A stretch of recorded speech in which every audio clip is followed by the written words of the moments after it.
everybody. We are going to start.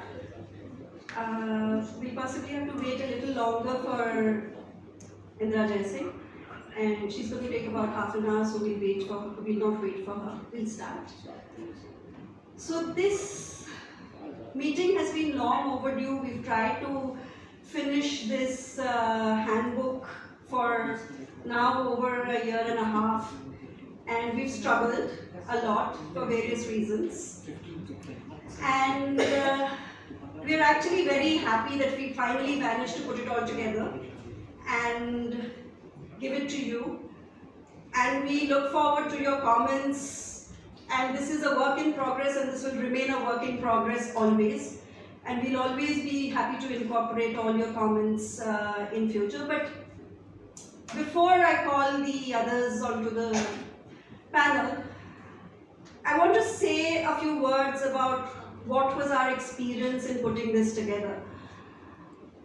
When we started working on it, we thought that there would be something in it which would be worth thinking about.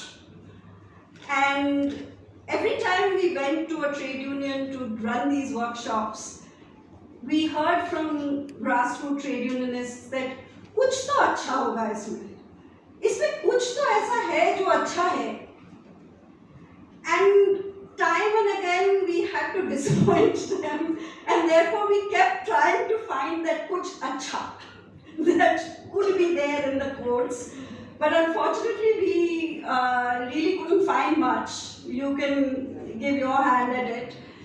And but through this process of almost 2 years, we learned a lot. And we learned not just through the workshops that we ran, but we also learned from the experiences of the unionists who have actually worked to put these existing laws that we have today into place. And their experiences and their struggles had made these laws. And what these codes ended up doing is actually with one stroke wiping it all away. We have forgotten all about case laws, we've forgotten about all the struggles and the victories that were won by the trade unions over the years. And the code begins as if everything is we're starting afresh. And in the starting afresh, what have we done? We have actually taken away most of the basic rights that were guaranteed both by the laws and then by jurisprudence. So it was a very laborious task, and there are my colleagues here, Adira, Judita, Shakti, whom I would really like to thank for the hours and hours of work that they put in to go through each and every line and each and every word of those codes and the original laws. Because there was just like one word that was changed in the new code, which changed the whole meaning of the law itself. And I'll just give you one example, and I would end what I'm saying right now from that. Is when, and this is the most striking for me always, is when they formed the Code on Industrial Relations, the Code on IR. They clubbed the Industrial Disputes Act, the Standing Orders Act, and the Trade Union Act all together. Now it seems like fair enough logic, but in the process, what they did was, there was something in the ID Act which said that if you violated the clauses of this act, which is the ID Act, your strike could be considered to be illegal. But by including the Trade Union Act into that very code, you meant that if you violated something in the ID Act, your trade union could be considered to be illegal. And that's like, you just change the whole structure of industrial relations by just doing that. You didn't change anything. You just clubbed the three acts together. So these are things that we had to look out for, where you're seeing that no change has actually been made. But by just clubbing them together, you had changed the meaning of the whole word. So I'm going to stop over here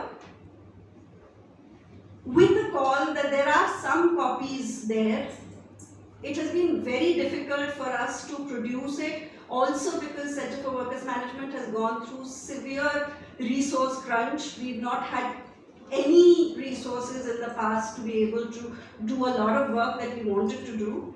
And therefore some of our workshops are not happening anymore unless the unions are calling us to do it and are financing it. So there are copies which we printed. So if you would like those copies, they are at the cost price actually. So if you would want a copy, please feel free to pay it and take it. And you can also access it online, so that's always an option. And now I would like to call on Comrade Amarjeet Kaur, the General Secretary of AITUC.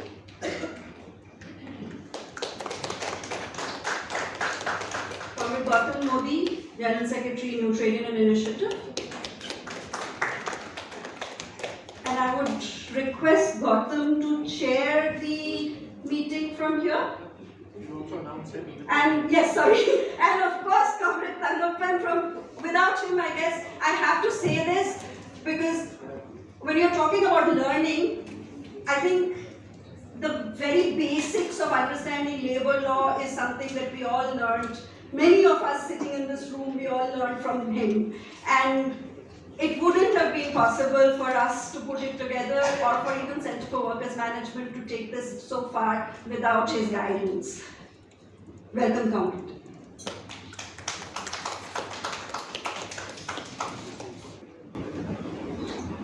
It's meant to be a panel discussion, so I'll sit here if everyone is okay. But of course, others are welcome to take the lecture. There's a lot to say about these groups, and I think Dithhi has kicked off that discussion. But I don't want to actually use my prerogative as chair to go on at any length about them. I'd like to be as brief as possible, and I have really two things to say about the codes. I think we all recognize that the attack on the working class actually is at the core of the attack on democratic rights in any society. And at least for those of us who sat through the Lok Sabha and Rajya Sabha debates at the fag end of August 2019 and heard them line by line, they left a chilling sense that the current government had acquired complete control over the legislature. It was that chilling moment of monopoly, or if I may even say, and I'm somebody who believes we should be very careful to characterize the present government, but that appeared to any of us, those who sat through that we had indeed, in our legislatures at least, reached the totalitarian moment. It was not a matter of surprise, having tested the legislature on the wage code and got it through without being subject to select committee, without any meaningful debate. This happened on a Friday night, then on Monday morning, Article 370 was repealed in the Lok Sabha.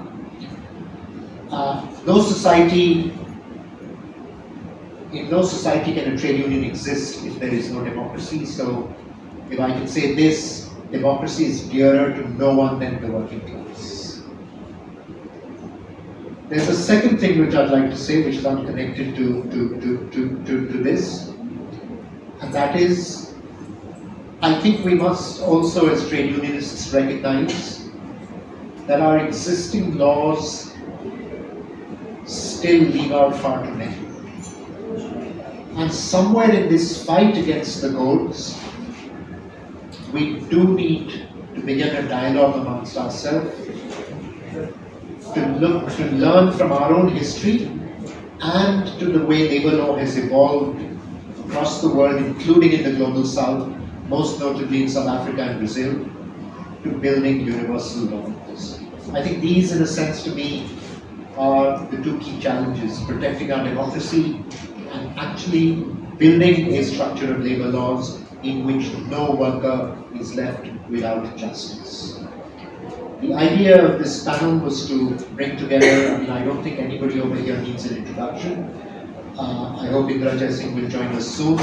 Was to bring together a set of senior colleagues, who each of whom has played a critical role in advancing the working class struggle, both through active and aggressive industrial action, vibrant and militant industrial action, and of course the recourse of the law courts. I'm going to start with requesting Comrade Amarjeet Kaur. Everybody knows she is General Secretary of the All India Trade Union Congress. A few months ago, I learned that not everybody knows in this country, including amongst us progressive, that the AITUC is actually the founder of our All India movement, which began more than 100 years ago. It is in a way the parent organization of the Indian working class. And if I may for a moment, sort of the Center for Workers' Management will allow me a moment. It is also today the Federation or the National Trade Union Center that the organization I lead belongs to, and I'm with all my organization very proud of. So, Comrade Amarjeet Kaur.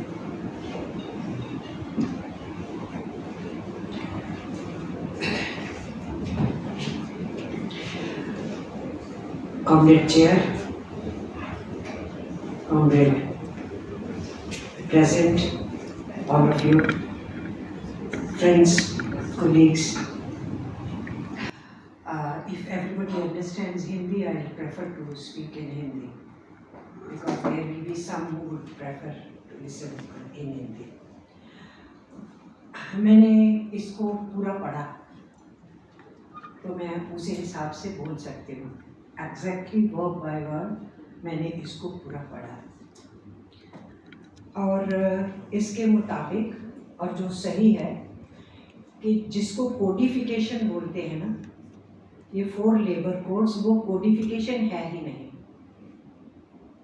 The meaning of codification क्या होता है और इन्होंने क्या कर डाला है. हमारे 29 लॉज को, जो सेंट्रल लॉज थे, उनको 4 कोड्स में बदलने के लिए, तो वो कोडिफिकेशन है ही नहीं.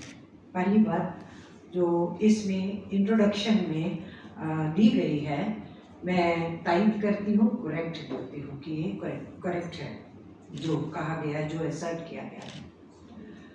दूसरी बात है, सारी इस बुक के अंदर जगह जगह पे जो बीच बीच में कमेंट्स दिए हैं, उनमें एक कमेंट बार बार उभर रहा है. वो है codification is equal to dilution of the established rights of workers.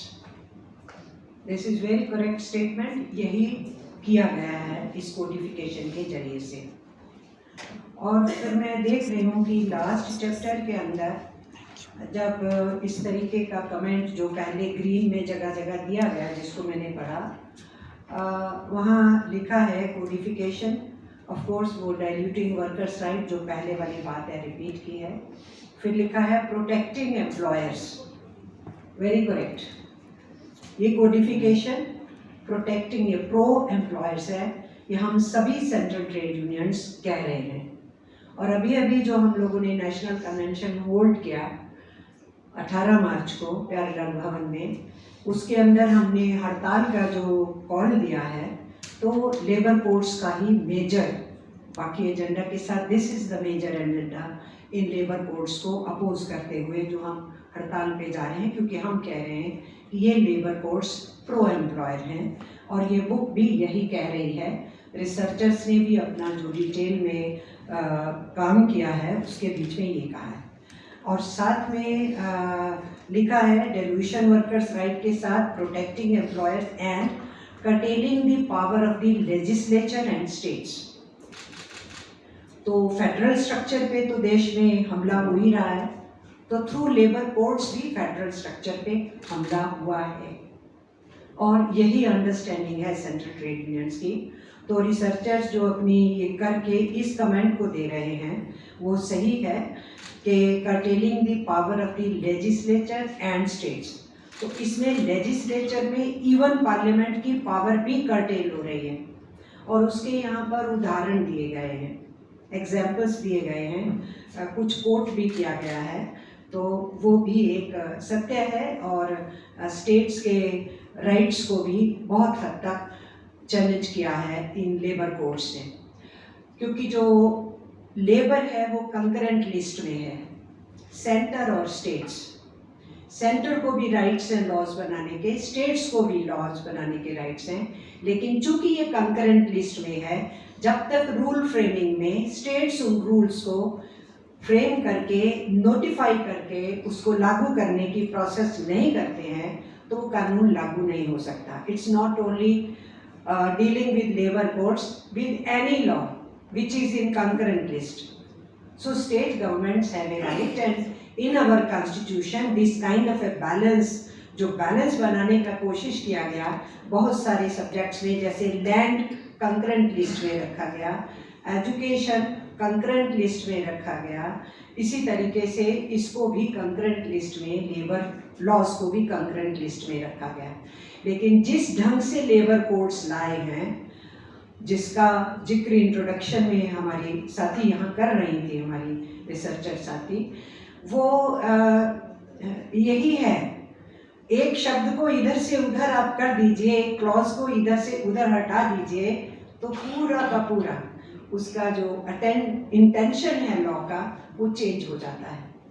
तो मैं ये कहूँगी कि बहुत अच्छी तरीके से मेहनत करके इस किताब को तैयार कराया गया है। बात बहुत सीधी है, क्वेश्चन केवल ये नहीं है कि NTUI 1920 में बनी, कहना चाहिए कि वो ट्रेड यूनियन मूवमेंट जो इस देश में 19th सेंचुरी से बनना शुरू हुई, वो अल्टीमेटली मूवमेंट्स और स्ट्रगल्स के चलते चलते फिर इस स्टेज पे पहुंची कि पूरे देश में जितनी एग्जिस्टिंग यूनियंस थी वो एक साथ इकट्ठे होके अपना एक सेंटर बनाए। तो ट्रेड यूनियन मूवमेंट का हिस्ट्री तो 19th सेंचुरी से हमारे देश में है, और ये जो लेबर कोड्स हैं ये राइट टू स्ट्राइक तो इमीडिएटली ले लेते हैं, लेकिन हमारे देश के वर्कर ने तो अपनी लड़ाई ही स्ट्राइक से शुरू की थी। 1827 में पहली स्ट्राइक नोटेड है इंडियन हिस्ट्री में, जो बंगाल में हुई थी, और उसके बाद ये जो वर्किंग क्लास ने स्ट्राइक्स की, एक्शंस किए, असर्शन किया, तो इस देश के वर्कर्स ने एक political environment British colonial rule के खिलाफ खड़ा किया। ट्रेड यूनियन मूवमेंट को प्राइड है इस चीज का, इसलिए आज अगर हम एसर्ट करके गवर्नमेंट्स की आंख में आंख डाल के पूरी बाजू उठा के उंगली उनकी तरफ से उठा करके कह सकते हैं कि तुम गद्दारी कर रहे हो हमारे देश के मजदूरों के साथ और देश के साथ, ये हमें हक बनता है। दूसरा सेक्शन जिसने लड़ा था अंग्रेजों के खिलाफ, ये मैं बात कर रही हूँ 1857 फर्स्ट वार ऑफ इंडिपेंडेंस से पहले, दूसरा सेक्शन है हमारे देश के किसान, उनके साथ भी चीटिंग चल रहा है आज का। तो किसानों ने जो लैंडलॉर्डिज्म का पॉलिसी चलाया अंग्रेजी राज ने, उसके खिलाफ लड़ा, क्योंकि उनको लैंडलेस बनाया जा रहा था, उनकी जमीन छीनी जा रही थी, उनको भूमिहीन मजदूरों में कन्वर्ट कर दिया गया। और तीसरा सेक्शन जिसने लड़ा वो हमारे आदिवासी थे, ट्राइबल्स थे, जिनको जंगल की धन दौलत पे कब्जा करने के लिए अंग्रेजी हुकूमत जो है वो उनको बेदखल कर रही थी जंगलों से, रिचनेस ऑफ द फॉरेस्ट को लूटने के लिए। ये 3 सेक्शंस हैं, जिन 3 सेक्शंस ने लड़ा, इस देश की कॉन्शियसनेस को हिलाया और अंग्रेजी प्रशासन का विरोध किया, और उससे एक बैकग्राउंड तैयार हुई जो फिर 1857 के रूप में परिणित भी हुई, क्योंकि हर चीज़ के पीछे बहुत सा वातावरण होता है, सर्कमस्टांसिस होती है, मूवमेंट्स होती हैं, एजिटेशंस होती हैं, वो कोलेक्ट होती हैं, उसका फिर इम्पैक्ट आता है। लेकिन 1857 आप सब जानते हैं, उसको दबा दिया अंग्रेजों ने, कुचल दिया। लेकिन फिर से कौन उठा? मजदूर उठा। 1866 ऑनवर्ड्स आप उठा के देखिए इंडियन हिस्ट्री को, और उसके अंदर लेबर हिस्ट्री को जब आप देखते हैं, ब्रिटिश आर्काइव्स में देख लीजिए, या हम ये सामने ही बैठे हैं, लेबर मिनिस्ट्री के सामने बैठे हैं, इस लाइब्रेरी में जाके देख लीजिए। इस देश के मजदूरों ने सबसे पहले 1866 ऑनवर्ड्स 1900 आते आते डजन्स ऑफ स्ट्राइक करे। दैट इज द पीरियड जब पॉलिटिकल मूवमेंट, अभी पॉलिटिकल प्लेटफॉर्म बना भी नहीं था, एक एनवायरनमेंट क्रिएट हुआ, और पॉलिटिकल एनवायरनमेंट के बनने से पहले फिर से असर्शन वर्किंग क्लास ने किया, और फिर हमारे देश के अंदर आप डजन्स ऑफ स्ट्राइक ही नहीं देखते हैं। फिर प्रॉपर जो मॉडर्न सेंस है यूनियन बनाने की, 1870 ऑनवर्ड्स इस देश में यूनियंस बनना शुरू होती है। उससे पहले यूनियंस एक सिंपैथी के आधार पे थी, एक कास्ट के आधार पे थी, एक कम्युनिटी के आधार पे थी, एक फिलैंथ्रोपी के रूप में थी। लेकिन यूनियन एज सच, जिसको आज मॉडर्न लैंग्वेज में हम यूनियन बोलते हैं, ट्रेड के ऊपर बेस्ड, सेक्टर के ऊपर बेस्ड, वो 1870 से शुरू हुआ। और फिर हम उस दशक के अंदर 1900 आने से पहले पहले देखते हैं कि हमारे यहाँ ऑलरेडी जूट में यूनियंस बन गई, टेक्सटाइल्स में बन गई, रेलवेज में बन गई, डिफेंस में बन गई, और कोई ऐसी एक्टिविटी नहीं थी जिसमें फिर यूनियंस ने अपने झंडे नहीं खड़े किए।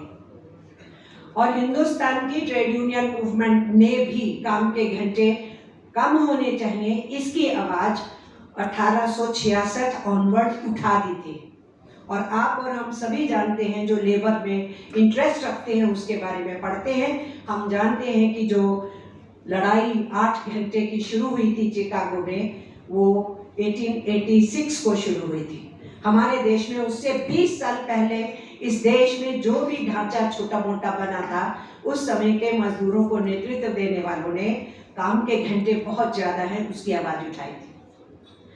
और फिर 1900 आते आते 1900 ऑनवर्ड्स हम ये देखते हैं, ये मैं इसलिए जिक्र कर रही हूँ कि अगर हम इस रिसर्च को, या जो NTUI ने भी लेबर कोड्स पे बुक्स निकाली और यूनियनों ने भी निकाली, सब ने इनके ऊपर स्टडी भी की और अपनी राय भी रखी, उसके ऊपर लड़ाइयाँ भी करी, और उन लड़ाइयों के लिए के अंदर हड़तालें भी शामिल हैं, उनमें से एक हड़ताल और होने वाली है। तो ये जब हम कर रहे हैं, कह रहे हैं, तो अपनी ट्रेड यूनियन मूवमेंट का भी हम जिक्र कर रहे हैं कि हमारे देश में लेबर मूवमेंट, और वो सबकी विरासत है। Whosoever are the unions today, they have that, they should claim that heritage.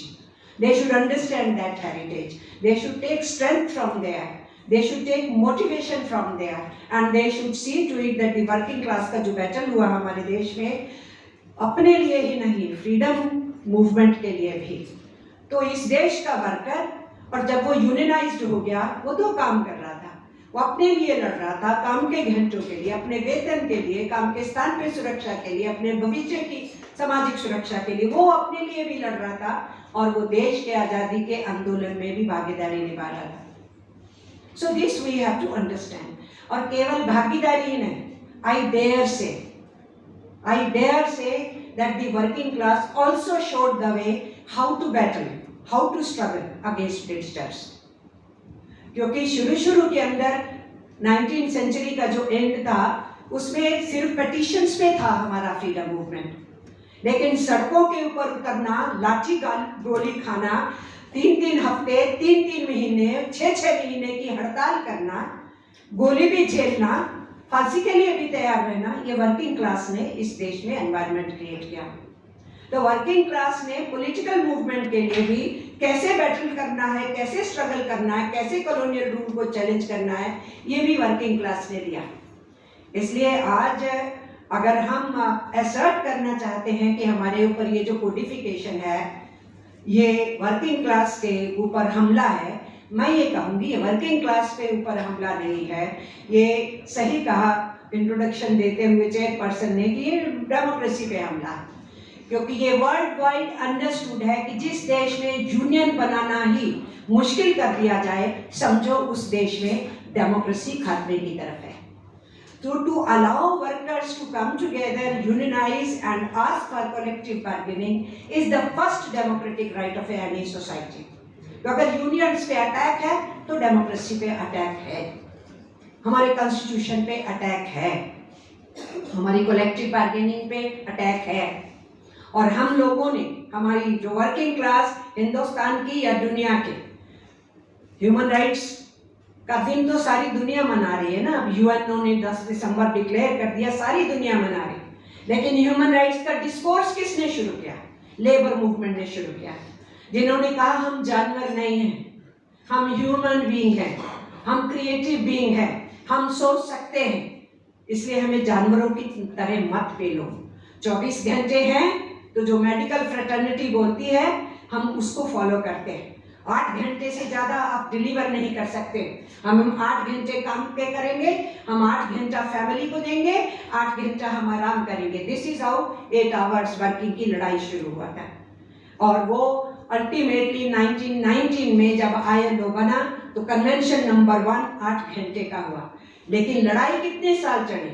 86 में वो कुर्बानी हुई उन वर्कर्स की जिनके लीडर्स को, 8 लीडर्स को जेल में डाला गया था, 2 को जो है वो उम्र कैद की सजा हुई, 2 जेल में मर गए और 4 को फांसी हुई थी, जो शिकागो की उस बैटल में 1 मई 1886 को बैटल शुरू किए थे।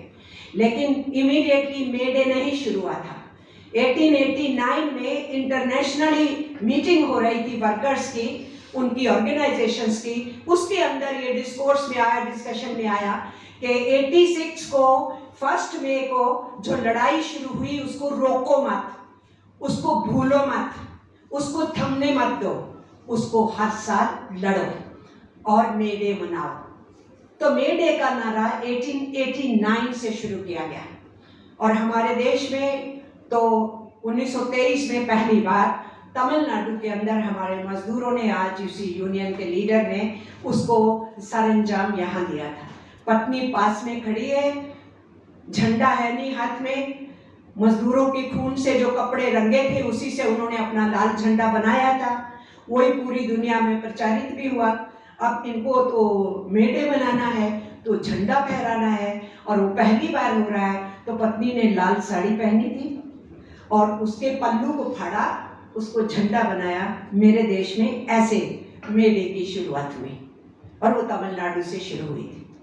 तो ये जो लेसन है कि वर्किंग क्लास ने इस देश की फ्रीडम मूवमेंट को कभी मरने नहीं दिया, बल्कि जब जब फ्रीडम मूवमेंट में लल था, स्लोनेस थी, चिंता थी, बैठ गए थे, कुछ कर नहीं पा रहे थे, तब तक वर्किंग क्लास का मूवमेंट कभी नहीं थमा, वो चलता रहा। वो हड़तालों का दौर भी चला और सड़कों पे लड़ाइयाँ भी चली। तो वर्किंग क्लास का रोल केवल वर्किंग क्लास के नहीं है, वर्किंग क्लास का रोल पूरी सोसाइटी के अंदर बेस वर्क है और वो है डेमोक्रेसी को जिंदा रखना और उसको आगे लेकर के जाना। और इसीलिए मैं सब साथियों से ये कहना चाहूँगी कि इसको, मुझे भी कहा गया है कि मैं सीमित समय में बोलूँ, तो मैं भी सीमित समय का ध्यान रखते हुए कंक्लूजन की तरफ बढ़ती हूँ कि ये लेबर कोड्स का मामला इट्स नॉट सो सिंपल कि उनको लगा कि सेकंड लेबर कमीशन ने कुछ कहा है और इसलिए जो है ये हम कर रहे हैं इम्प्लीमेंट। तो सेकंड लेबर कमीशन ने तो और भी कई कुछ कहा था, उसको क्यों नहीं इम्प्लीमेंट कर रहे? और हम आपसे कहना चाहते हैं, second labour commission Vajpayee ji के टाइम में बनाया गया था, उसकी टर्म ऑफ रेफरेंस से ही हमें ऑब्जेक्शन था और हम लोगों ने उसको बायकॉट किया था, क्योंकि उसकी टर्म ऑफ रेफरेंस ही कह रही थी ईज ऑफ डूइंग बिजनेस के लिए। यानी हम कह रहे थे कि लेबर लॉज में चेंजेस की जरूरत है, उसको बेटर करने की जरूरत है और दुनिया में ग्लोबलाइजेशन, लिबरलाइजेशन चल रहा है, इससे इंडियन वर्किंग क्लास पे अटैक होगा। तो इंडियन वर्किंग क्लास को बचाने के लिए क्या किया जा सकता है उसकी हम बात करें। लेकिन जो रेफरेंस दी गई उस सेकंड लेबर कमीशन की, उस रेफरेंस में ये था कि पूरी दुनिया में जो चेंजेस आ रहे हैं उसमें बिजनेस को सहूलत देने के लिए हम लेबर लॉज में क्या चेंजेस लाने चाहिए। तो रेफरेंस इटसेल्फ ही बता रही थी सेकेंड लेबर कमीशन का आउटकम किस टाइप का होने वाला है। पर रविंदर वर्मा जी जिनको चेयरपर्सन बनाया, उनको तो रिपोर्ट पेश करने का भी चांस नहीं दिया गया। उस समय के प्रधानमंत्री वाजपेयी खुद ही उसको अपने हिसाब से रिलीज भी किए। पर वो पड़ा था सेकेंड लेबर कमीशन का रिकमेंडेशंस, नरेंद्र मोदी की सरकार ने आकर के उसके अंदर तेजी दिखाई। तेजी क्यों दिखाई आप और हम अच्छे से जानते हैं। वो प्रो कॉर्पोरेट इकोनॉमिक पॉलिसीज है उनकी। क्या केवल इंडियन कॉर्पोरेट्स के फेवर में उनकी पॉलिसीज है? नो, फॉरेन कॉर्पोरेट्स के भी फेवर में उनकी पॉलिसीज है। क्या केवल कॉर्पोरेट्स की फेवर में पॉलिसीज है? नो, इंटरनेशनल फाइनेंस कैपिटल की फेवर में पॉलिसीज है। तो जब इंटरनेशनल फाइनेंस कैपिटल को टोटल फ्रीडम चाहिए पूरी दुनिया में, तो उनको फिर लेबर मूवमेंट नहीं चाहिए, डेमोक्रेसी के एस्पिरेशन नहीं चाहिए। जो यूनाइट होकर लड़ सकता है उसका गला कैसे दबाना है, उसको शांत कैसे करना है, उसको पंगु कैसे करना है, this has to be understood. इसलिए लेबर कोड्स कोई इफ्स एंड बट्स का क्वेश्चन नहीं है। लेबर कोड्स लाए ही इसलिए गए हैं कि इस किस्म की इकोनॉमिक पॉलिसीज का जो सबसे पहला अपोनेंट होगा वो वर्किंग क्लास होगी। जो सड़कों पे आएगा वो वर्किंग क्लास होगी, जो रेजिस्ट करेगा वो वर्किंग क्लास होगी। तो इसको कैसे कंट्रोल किया जाए, कंटेन किया जाए, क्रिपल किया जाए, इसको पंगु बना दिया जाए पूरा। तो ये उनका एजेंडा है। अभी मुझे वहीं बैठी थी तो गौतम बोले वो तो 1 अप्रैल को अनाउंस कर रहे थे कि हम लागू करेंगे, किया नहीं। लागू तो वो करेंगे। कोड अभी लागू भी नहीं किए तो बहुत सारी जगहों पे तो वो कोड लागू हो रहे हैं इवन विदाउट नोटिफिकेशन और उसकी implementation they are already doing it many places.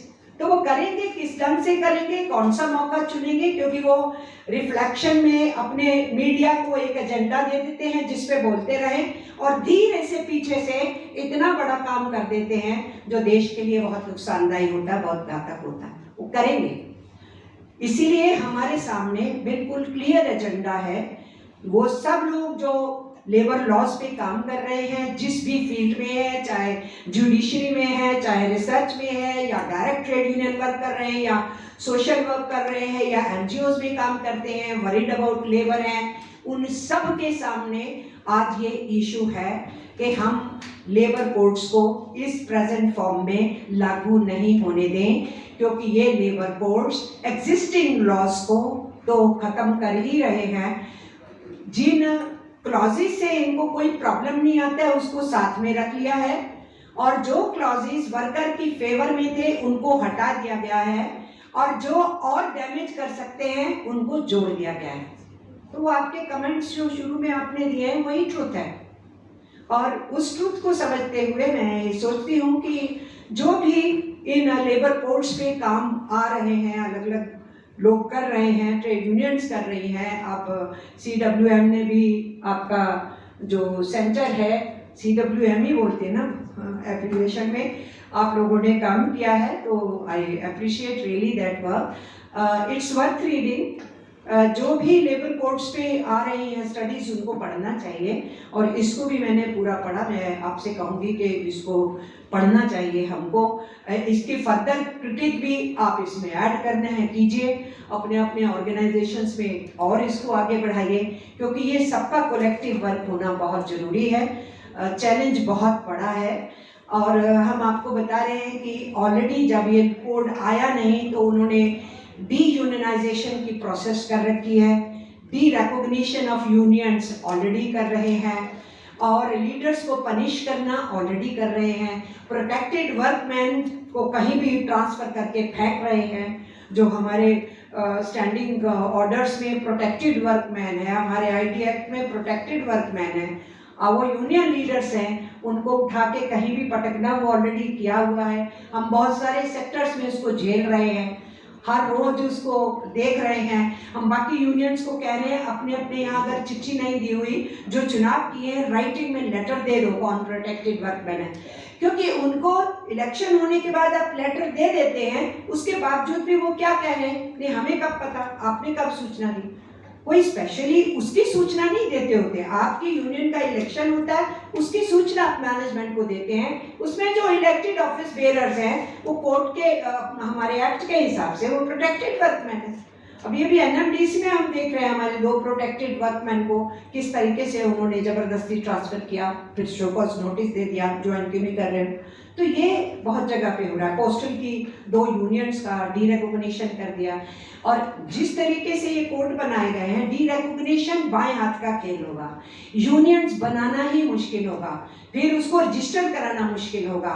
Register हो गई, रिकॉग्नाइज हो गई, तो रिकॉग्निशन इटसेल्फ जो है वो कभी भी वापस हो सकता है। और हमारी जो रिकॉग्निशन की प्रोसेस थ्रू मिनिस्ट्री होती है वो इन्होंने ठंडे बस्ते में डाली है। सवाल करो तो वो कुछ और बताते हैं, कंट्राडिक्टरी क्वेश्चंस वो बताते हैं। क्लोज करो। हाँ, तो कंट्राडिक्टरी बताते हैं, वो कुछ सही बात नहीं बता रहे हैं। पार्लियामेंट में क्वेश्चन कर रहे हैं तो कुछ और है, राइट टू इंफॉर्मेशन एक्ट में जा रहे हैं तो आंसर कुछ और है, मंत्री से सीधा पूछते हैं तो आंसर कुछ और है। They say with different mouths, different statements they are giving.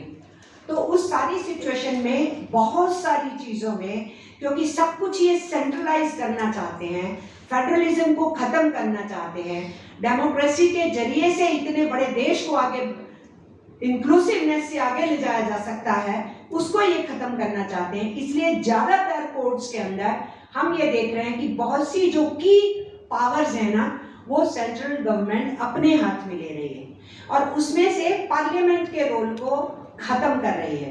Parliament से भी बीच में कोई चेंजेस लाना है तो परमिशन की जरूरत नहीं होगी, उस लॉ में चेंज की जरूरत नहीं होगी। इसीलिए इसमें लिखा है पार्लियामेंट और लेजिस्लेशन के राइट्स को छीन रहा है।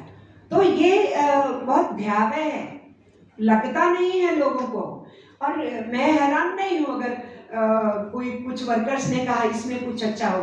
अरे जो हमने लड़ के लिया था वो भी चूंकि अभी कोर्ट में वो क्लॉजेस अभी बची हुई हैं वही अच्छा है जो लड़ के हम ले चुके। पर वो जो ले चुके हैं बड़े चालाकी से उसको कैसे खत्म किया जाएगा इन कोर्ट्स के आने के बाद, वो है असली खतरा। तो इसमें कोई प्रसन्न होने की बात नहीं है। बोनस सबको मिलेगा, अरे किसको मिलेगा? वर्कर तो पहले मालूम हो कि किसको आप आइडेंटिफाई कर रहे हो। अरे जी ग्रेजुटी में ये होने वाला है, क्या होने वाला है, कितने % वर्कर्स के लिए होने वाला है? 95% इनफॉर्मल इकोनॉमी के वर्कर्स को क्या मतलब है, क्या पता है उसको बोनस का, क्या पता है उसको ग्रेजुटी का? वो सारी जो है ना वो यहाँ तहाँ वो एक सितारा दिखाने के लिए है, वो भी मीनिंगफुल नहीं है, वो भी सिर्फ दिखाने के लिए, चकाचौंध करने के लिए कुछ लिमिटेड लोगों को। Otherwise you not find in labour code anything worth except जो हमने लॉज लिए थे उनकी क्लॉजेस जो अभी बची हुई हैं वो हमारे पुरखों की लड़ाइयों की वजह से हैं, वो हमारे लिए अच्छी थी, जिनमें से बहुत सारी खत्म कर दी, बहुत सारी को आगे खत्म किया जाएगा। That is how we have to look at it. So I congratulate the team who have done the work, and I think they can further keep on carrying it when the things are coming up. Even another set of books you can bring.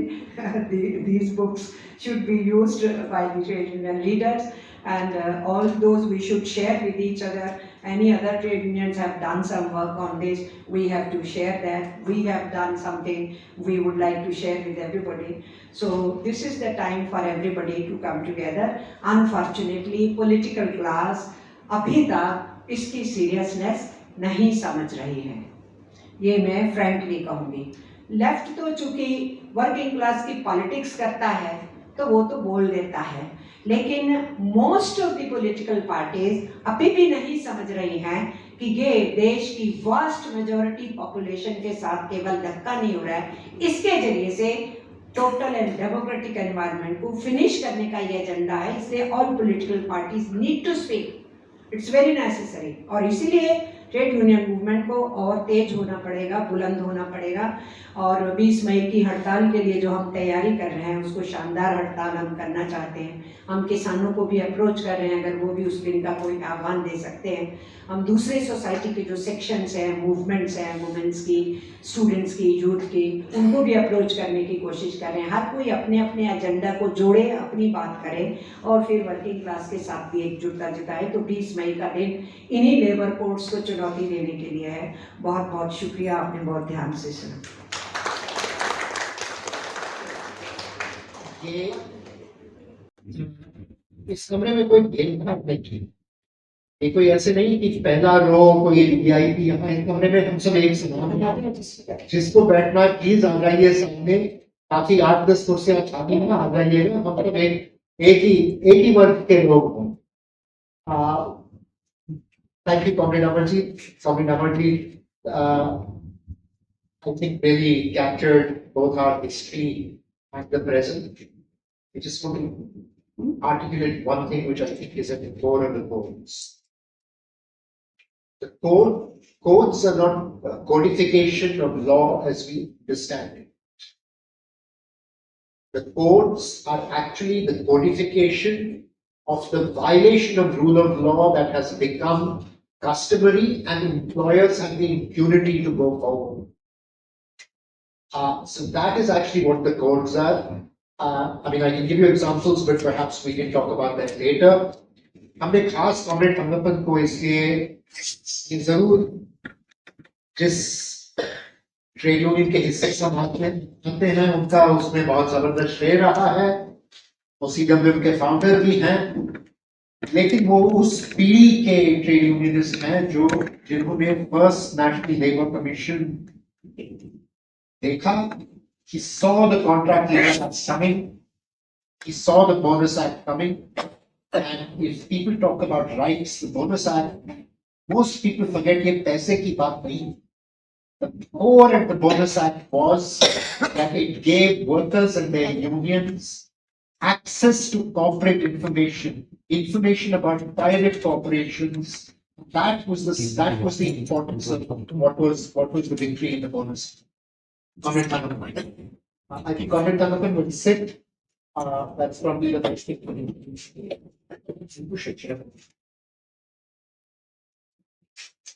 I must say that I'm certain basically like which is back but otherwise I am saying okay. My mind is very sharp. We can talk singing, we can talk 3 hours, 4 hours. I don't consider myself a big person. I still believe that, especially the context in which we all are living today. This is a very, very dangerous situation. Not only for the all human beings, even living human beings, is a very, very sad period. Unfortunately, looking to the tradition of the working people in our country, their history with the the one history, bringing together is something missing. What is that something missing? Because over the period, we have witnessed whatever system developed for labor administration in this country is totally changed. Tripartite mechanism is totally gone. Labor administration is not functioning in any of the states, whether it is left government or right government or any government. Everything is finished over the last 2 or 3 decades. The movement should have by this time touched the highest level. We are still in the level. We are not raising our voice. I must appreciate CWM because not because I am associated with it, but the labor code codification It's an effort, in my mind, aimed at by the CWM to see that bigger movement is needed. That is why decodifying the labor code, the efforts were made to see that this is reached to the core of the working class. The form in which now personally this decodification work is done, the contribution of hundreds of activities are included. Number of workshops were conducted on the code. Their suggestions were incorporated. This is the beginning, small beginning seed of change. But I must say that this should not stop here. We have to do much more. If I say that we are talking about 1 day strike next month, it should not end there. This should be the second freedom movement in the country. That spirit, that commitment, that pressure under which we have to take it up. Because the working class is kept at such a situation for long periods. I could never think that this much period the working class can be silenced by a democratic system. And that is us. I have not seen any powerful movement coming up during the last year, except periodically 1 day strike, issuing statement. We cannot leave with that statement and 1 day strike. We will have to think that a bigger confrontation with the government is the need. We will have to tell Mody Sahab, a time has come that this will not work here. This is not the history of the Indian working class. They can't afford to keep silent. And a stage has come where the working class will have to take the task ahead and also involve others, ally with all the sections, and see that a movement spreading Kashmir to Kanyakumari. That is the slogan. Today, the employers are concerned of easing the business. Employers are concerned changing the law for the benefit of the corporates. Whatever earned by the working class in this country during the last 100 years of their struggle is gradually finished. No, nothing is left out. Whatever I left out, that also not being implemented, not being considered. So therefore, we have reached a stage that if we have to protect ourselves, we have to protect the weaker sections in this country, protect the democracy in this country. If we have to protect occupational safety, everything is gained, we have to restore it. If you look at the qualification,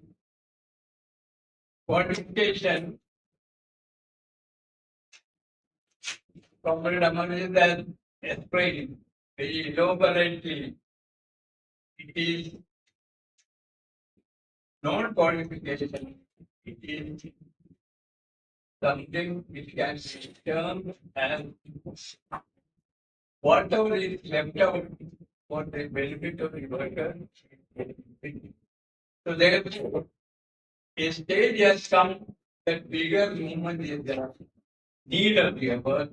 Between that, I concentrate on two aspects. One is Contract Labor Act, very elaborately set by the first Labor Commission, Indian Regulatory Commission. After the Commission report, even though first Labor Commission implementation issue, the considerable debate has taken place in the tripartite committees on contract labor. The act has come after thorough discussion in the tripartite committees.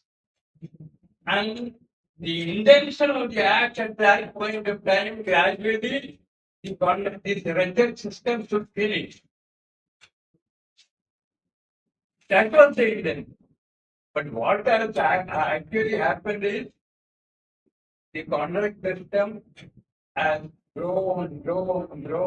Now, regular workforce is getting their strength low. That is what happened. And this issue is also not looked with that intention and spirit. So therefore, we have to see that the contract labor act has come, but the implementation has not succeeded. The biggest violation of that act was the government has done. And the others followed. And the stage is now reached that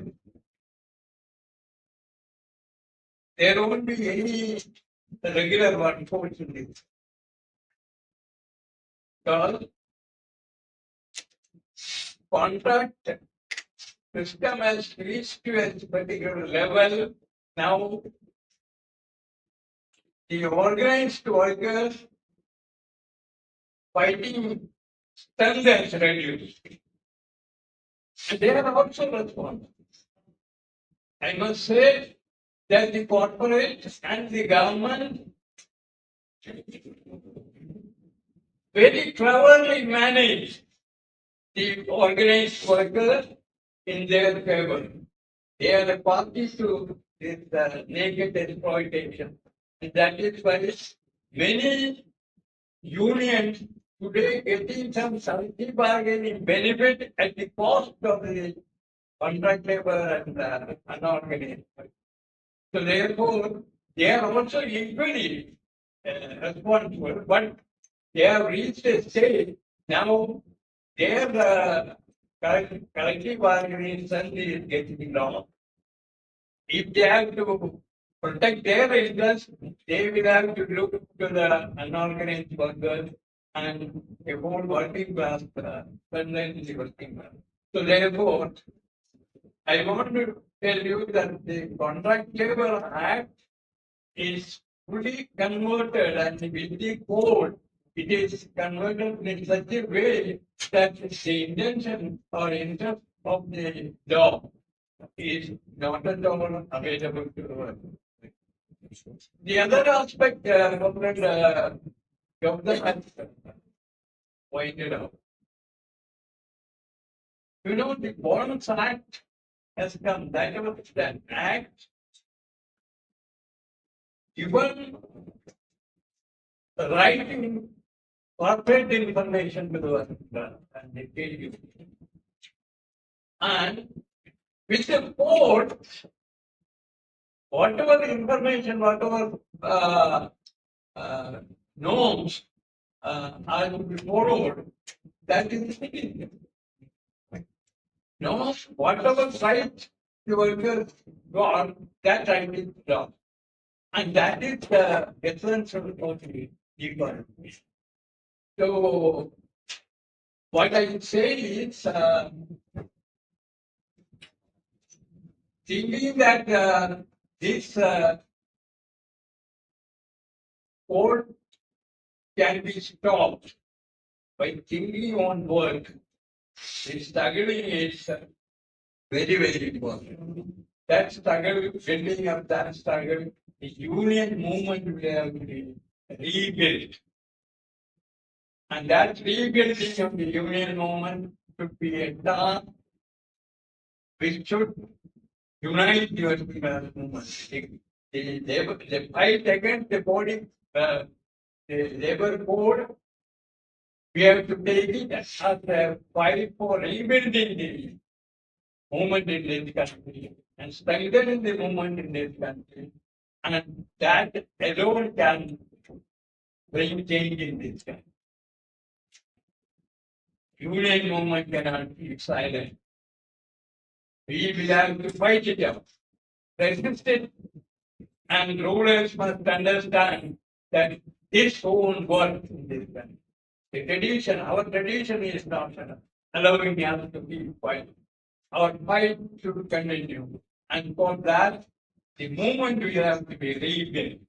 That rebuild can take place only by organizing 45 crore unorganized workers in this country. The task is very, very big.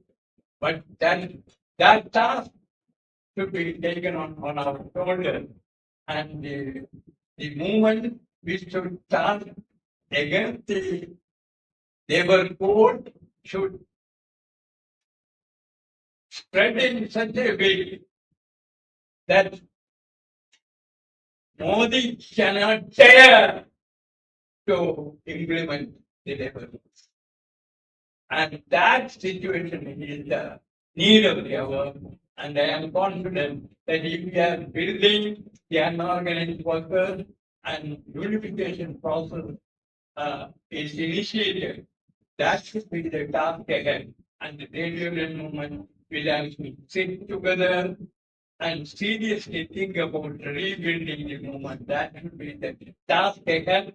And we should see that unless we organize the unorganized workers, the employers, and the corporation will work only on one task, that is union should be out of. And we will have to see that union will have to be in. We will have to see that the union will have to be not only active, unions will be regain the respectability, strength, and power. And that power alone can bring the democracy to the level. And also, the working class power alone can change the society. And that is why I am not taking much time. And you don't have some that I should stop, but I can tell you, we are not now going to stop. We have to go ahead. And that is the task that we have to organize the millions in this country, new basis on which the union is built. Whatever basis we have built in the past, we have to improve upon the methodology, the task, the form of struggle, and also form of demand. All those things need changes. And that change, that task, we have to take upon ourselves. And for that, build the organization, build the organization. That should be the task on which we concentrate. An unorganized worker organizing must be the task number one. That can change the scene very fast. And that fast work is a very difficult work, but for that, thousands of actions are to be trained. Cedar Brain should take the lead in areas of training and education on a new base, building a new forms of struggle, and that struggle alone can change the scene and the anti-democratic forces can be silenced in this country. Working class voice cannot be silenced, and we will have to take the task ahead to see that the anti-working class voices will have to be curtailed, and that is the work we have to do it, and I am confident that a faster movement is the need of the hour. And that was, I hope, that if we are bringing the correct situation to the non-level of the workers, and that campaign is going to be launched, and very big movement in this country will have to come out. And I am confident the Indian working class can give a defeating reply to the movement in this country by uniting the workforce in this country and a new style of work and organization style will have built up, and millions of unorganized workers will have to be brought to the front of the movement. And I am confident that will happen, and that is the task ahead, and we cannot remain silent, and we have to be active in it. Thousands of activists here come up, protect the democracy, protect the labor movement, contest the labor movement, and that is the only way we can protect the democracy. And take human issues.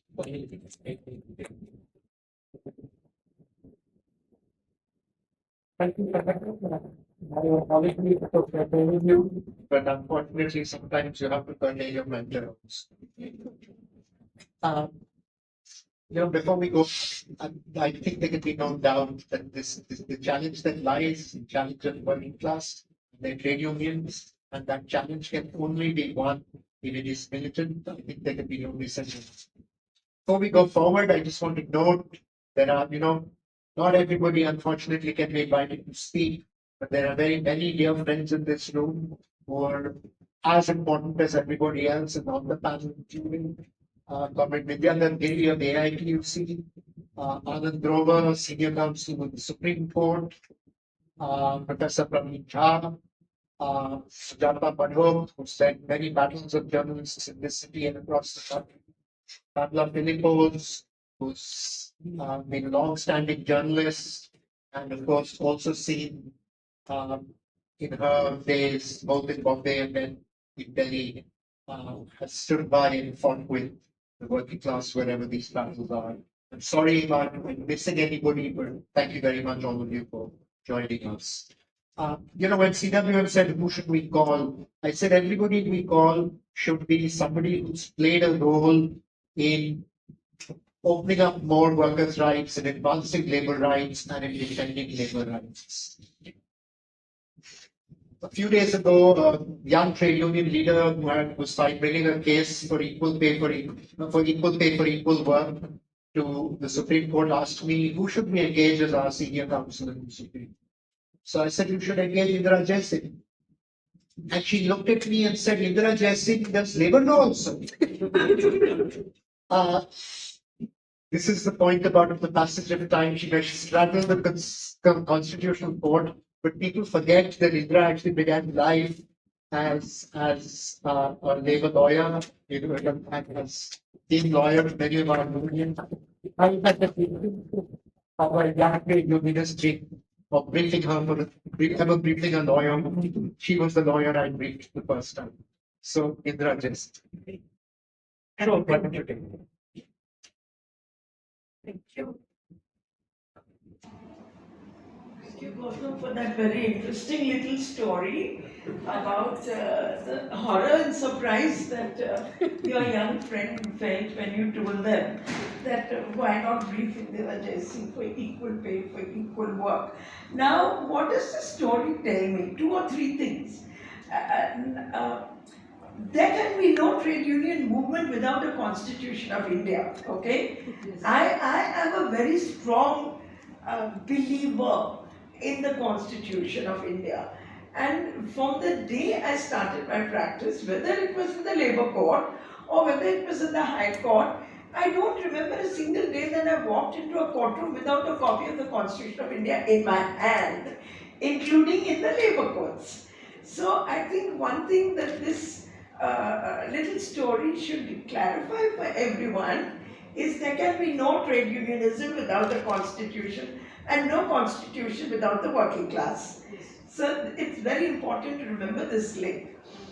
Even when Gautam asked me to write a few words for this publication, the first thing that came to my mind was the Article 19 of the Constitution of India, which gives to the workers the right to organize, the right to form associations. So trade unions are associations of choice.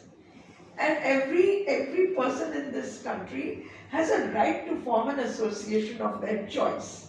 And so the origin or the guarantee of the functioning of trade unions again goes back to the Constitution of India. That we must never forget. The only way to win our battles is through the constitutional route. In court, outside court, as Comrade Thankappan pointed out, organization is the only way to win these battles. But I have throughout my career seen the interplay between battles on the street and battles in court. These are not two different battles. We have to master this art. It's not an easy art. It's a tightrope walk. Very many people have also told me that why take the issue to court? Why not fight it out on the street? Yes, it's an important question. It's a very important question. But of course, much of my thinking on this subject goes back to what I read about Gandhiji, the way he fought the freedom movement, the importance given to civil disobedience, the importance given to organization, but equally to constitutionalism. Both the rule of law and the rule of organization are as important, and our strength lies in understanding how to marry these two. This being said, I have no doubt in my mind that you take this case, you take the courts, you've got Amarjeet court sitting over here. I have absolutely no doubt in my mind that if and when these courts are brought into force, they will all be challenged in court on behalf of the trade union movement. And so that is also a battle that you need to get ready for. We also need to answer the question, why according to us these codes are unconstitutional? What is it about these codes that gives us the right to come to court and say, declare them unconstitutional? These are issues that we will have to be ready with. There's no doubt about it. So just to carry on with a few more words about the Trade Unions Act itself, as this book explains, it was the textile workers' strike which ultimately persuaded the then British government to pass the Trade Unions Act. Remember, the Trade Unions Act is an act of 1926, which means it's a pre-independence act, passed by the British. So why was it passed? It was passed precisely to regulate strikes and to prevent them from happening. Now, how was this to be done? Again, there was a victory and a loss in the passing of the Trade Unions Act. I've told you the loss, I will tell you the victory. The victory was that before the Trade Unions Act was passed, if people went on strike, if workers went on strike, the leadership would be prosecuted for conspiracy to break a contract of employment. So here is the key to understanding labor law. It's here. The contract between the employer and the employee is supposed to be a contract like any other contract entered into by free consent. We know that's not the case. It brings into question the whole notion of what is freedom of consent.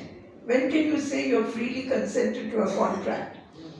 But based on that theory of contract, if I, as a trade union leader, call out my workers on a strike, I would be prosecuted for what? For conspiring to breach the contract of employment between the employer and the employee. Now, what the Trade Union Act did is give protection to the leadership against prosecution for breach of contract by saying, all right, you have a right to call a strike, but subject to very, very strict regulations. So there again is the history and origin of the two things going together. I have become a very strong believer of the fact that oppression and resistance go together. They are like two sides of the same coin. I have not seen any oppression where there is no resistance. There is resistance, and this meeting is also a form of resistance to what is proposed under these codes. So that's where it all began, with the trade union movement. That's where organization and registration. The rest you can learn from this book. It will tell you the changes that occurred in the Trade Unions Act, pursuant to amendments that were made in 2001 and now under the proposed codes.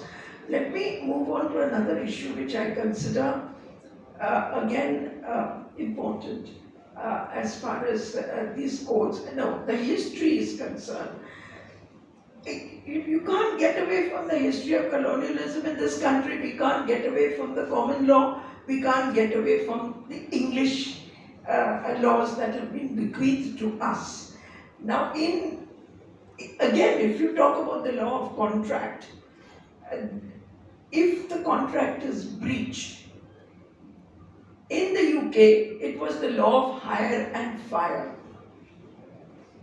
If your services are terminated, there was no remedy except maybe if you succeed in proving it's wrongly terminated, you will get damages, some pittance of money. There was no way that you could have got your job back.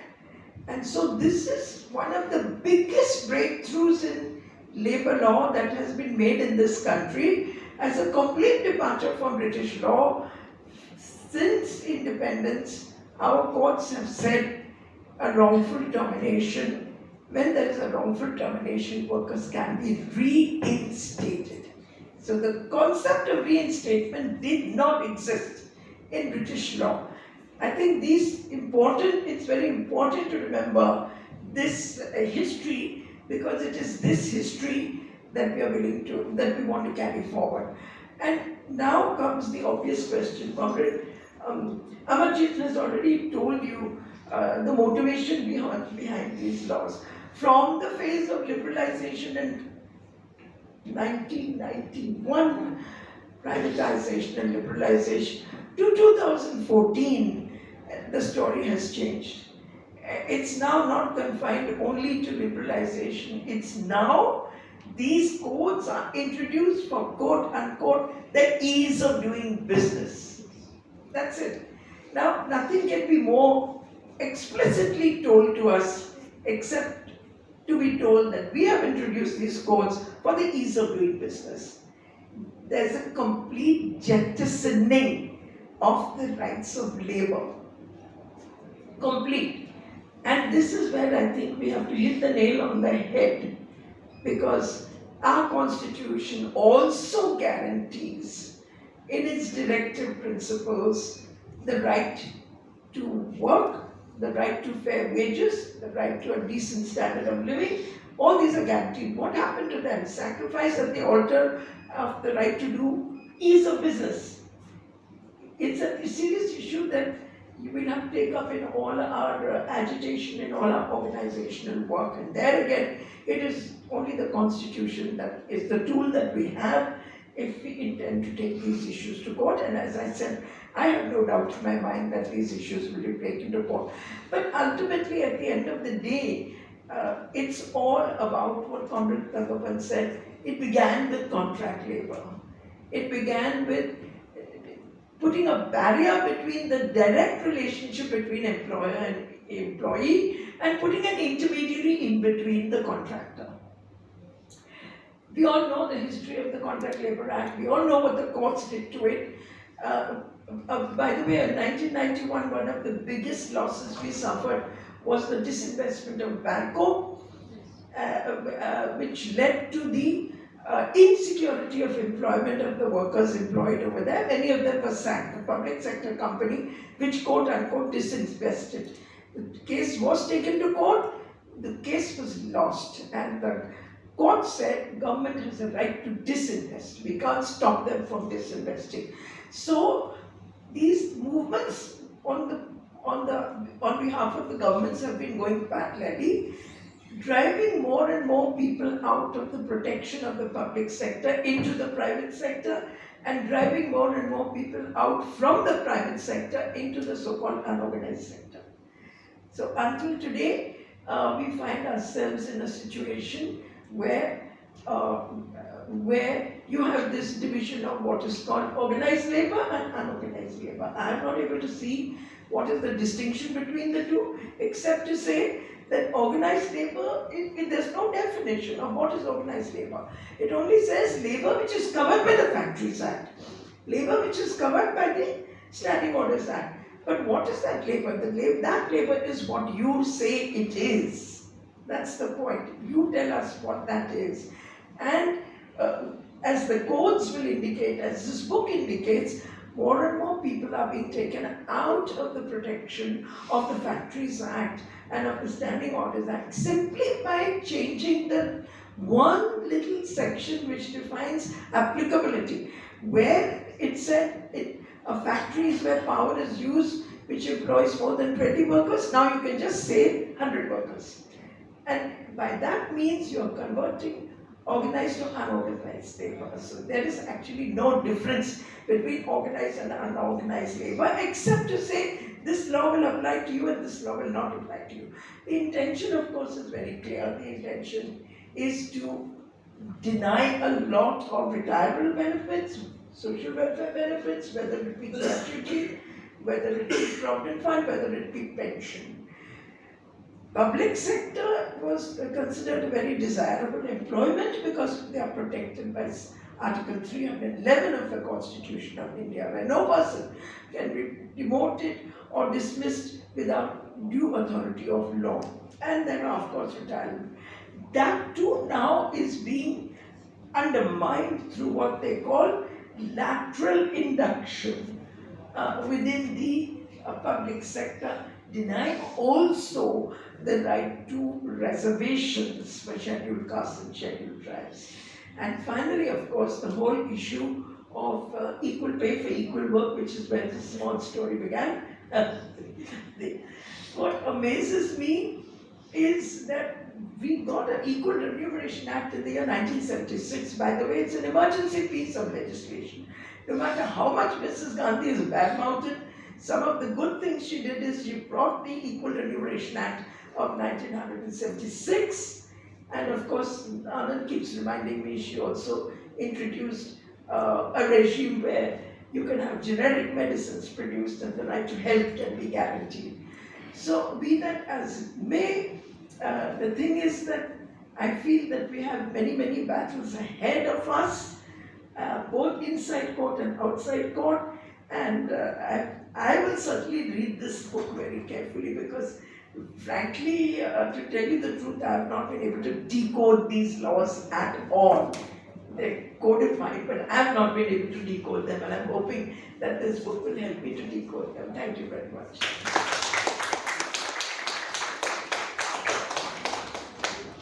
I'm not going to try to paraphrase what Indira said, but I think another thing that comes out is we've actually lost the right to reinstatement and even possibly the right to back wages, which does not exist in law. It didn't exist in the Industrial Disputes Act.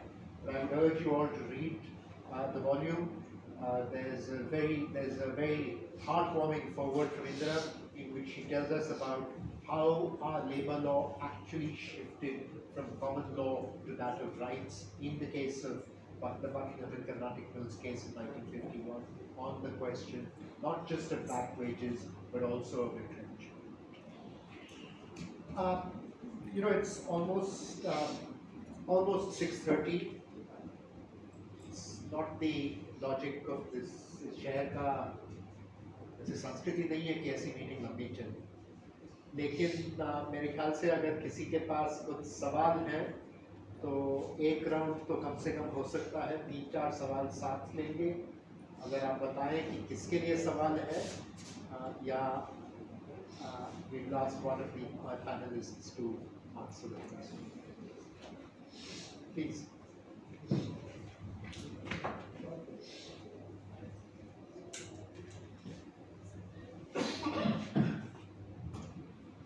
Hello, जैसे थंकप्पन sir ने बताया, जैसे उन्होंने सीधी सीधी भाषा में बिल्कुल straight forwardly उन्होंने बोला कि एक दिन की स्ट्राइक से काम नहीं चलेगा, हमें लंबी स्ट्राइक करनी। I welcome 1 day strikes, but जैसे किसानों ने इतना लंबा आंदोलन किया है इस देश में, हम कंट्रीब्यूट करने को तैयार हैं। क्या हम कोई लंबी स्ट्राइक की तरफ जा सकते हैं? थैंक यू सर, आपने बहुत फ्रैंकली बहुत अच्छी बातें की हैं। और सवाल है? I'm going to request Comrade Amarjeet to respond to the strike question. It can also comment. It can also be commented. Oh, she can also comment. She doesn't have to answer.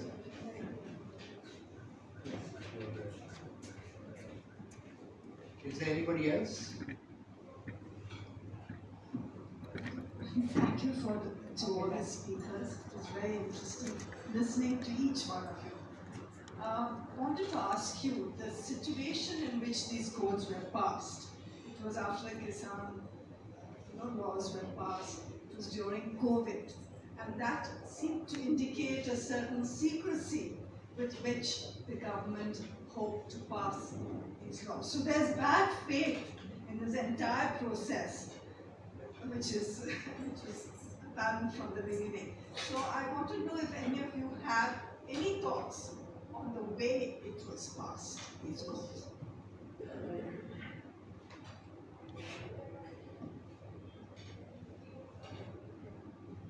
I see one more hand up there.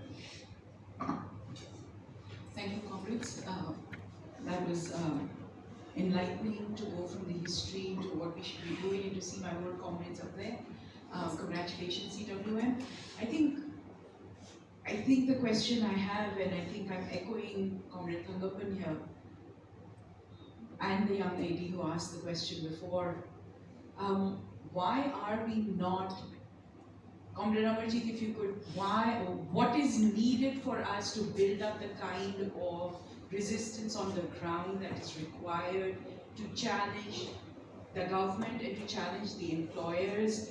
And ये कहते मैं बाईं तरफ कुछ comrades बैठे हैं जो बहुत बढ़िया लड़ाई लीड कर रहे हैं, उसको बनाने की कोशिश कर रहे हैं। हमारे गुड़गांव मानेसर बेल्ट में मारुति का आंदोलन फिर से छिड़ा हुआ है, लेकिन I think central trade unions की तरफ से I haven't heard any acknowledgement और ऑफर ऑफ सपोर्ट।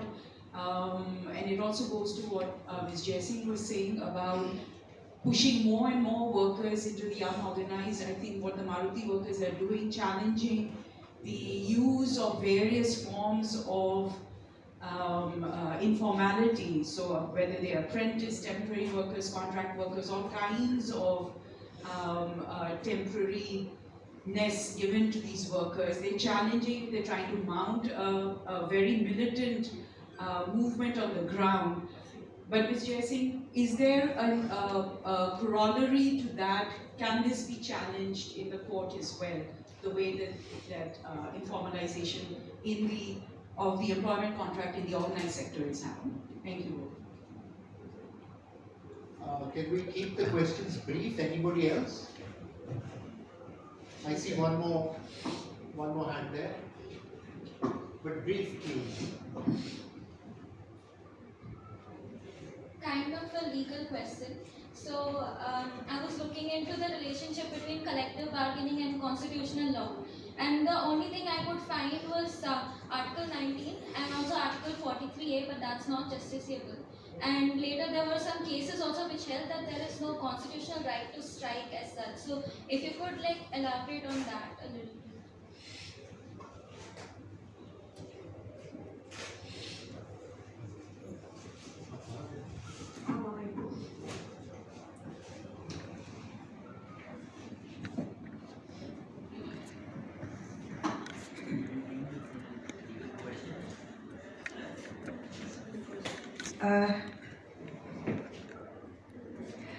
पामिला के सवाल से ही मैं शुरू करती हूँ.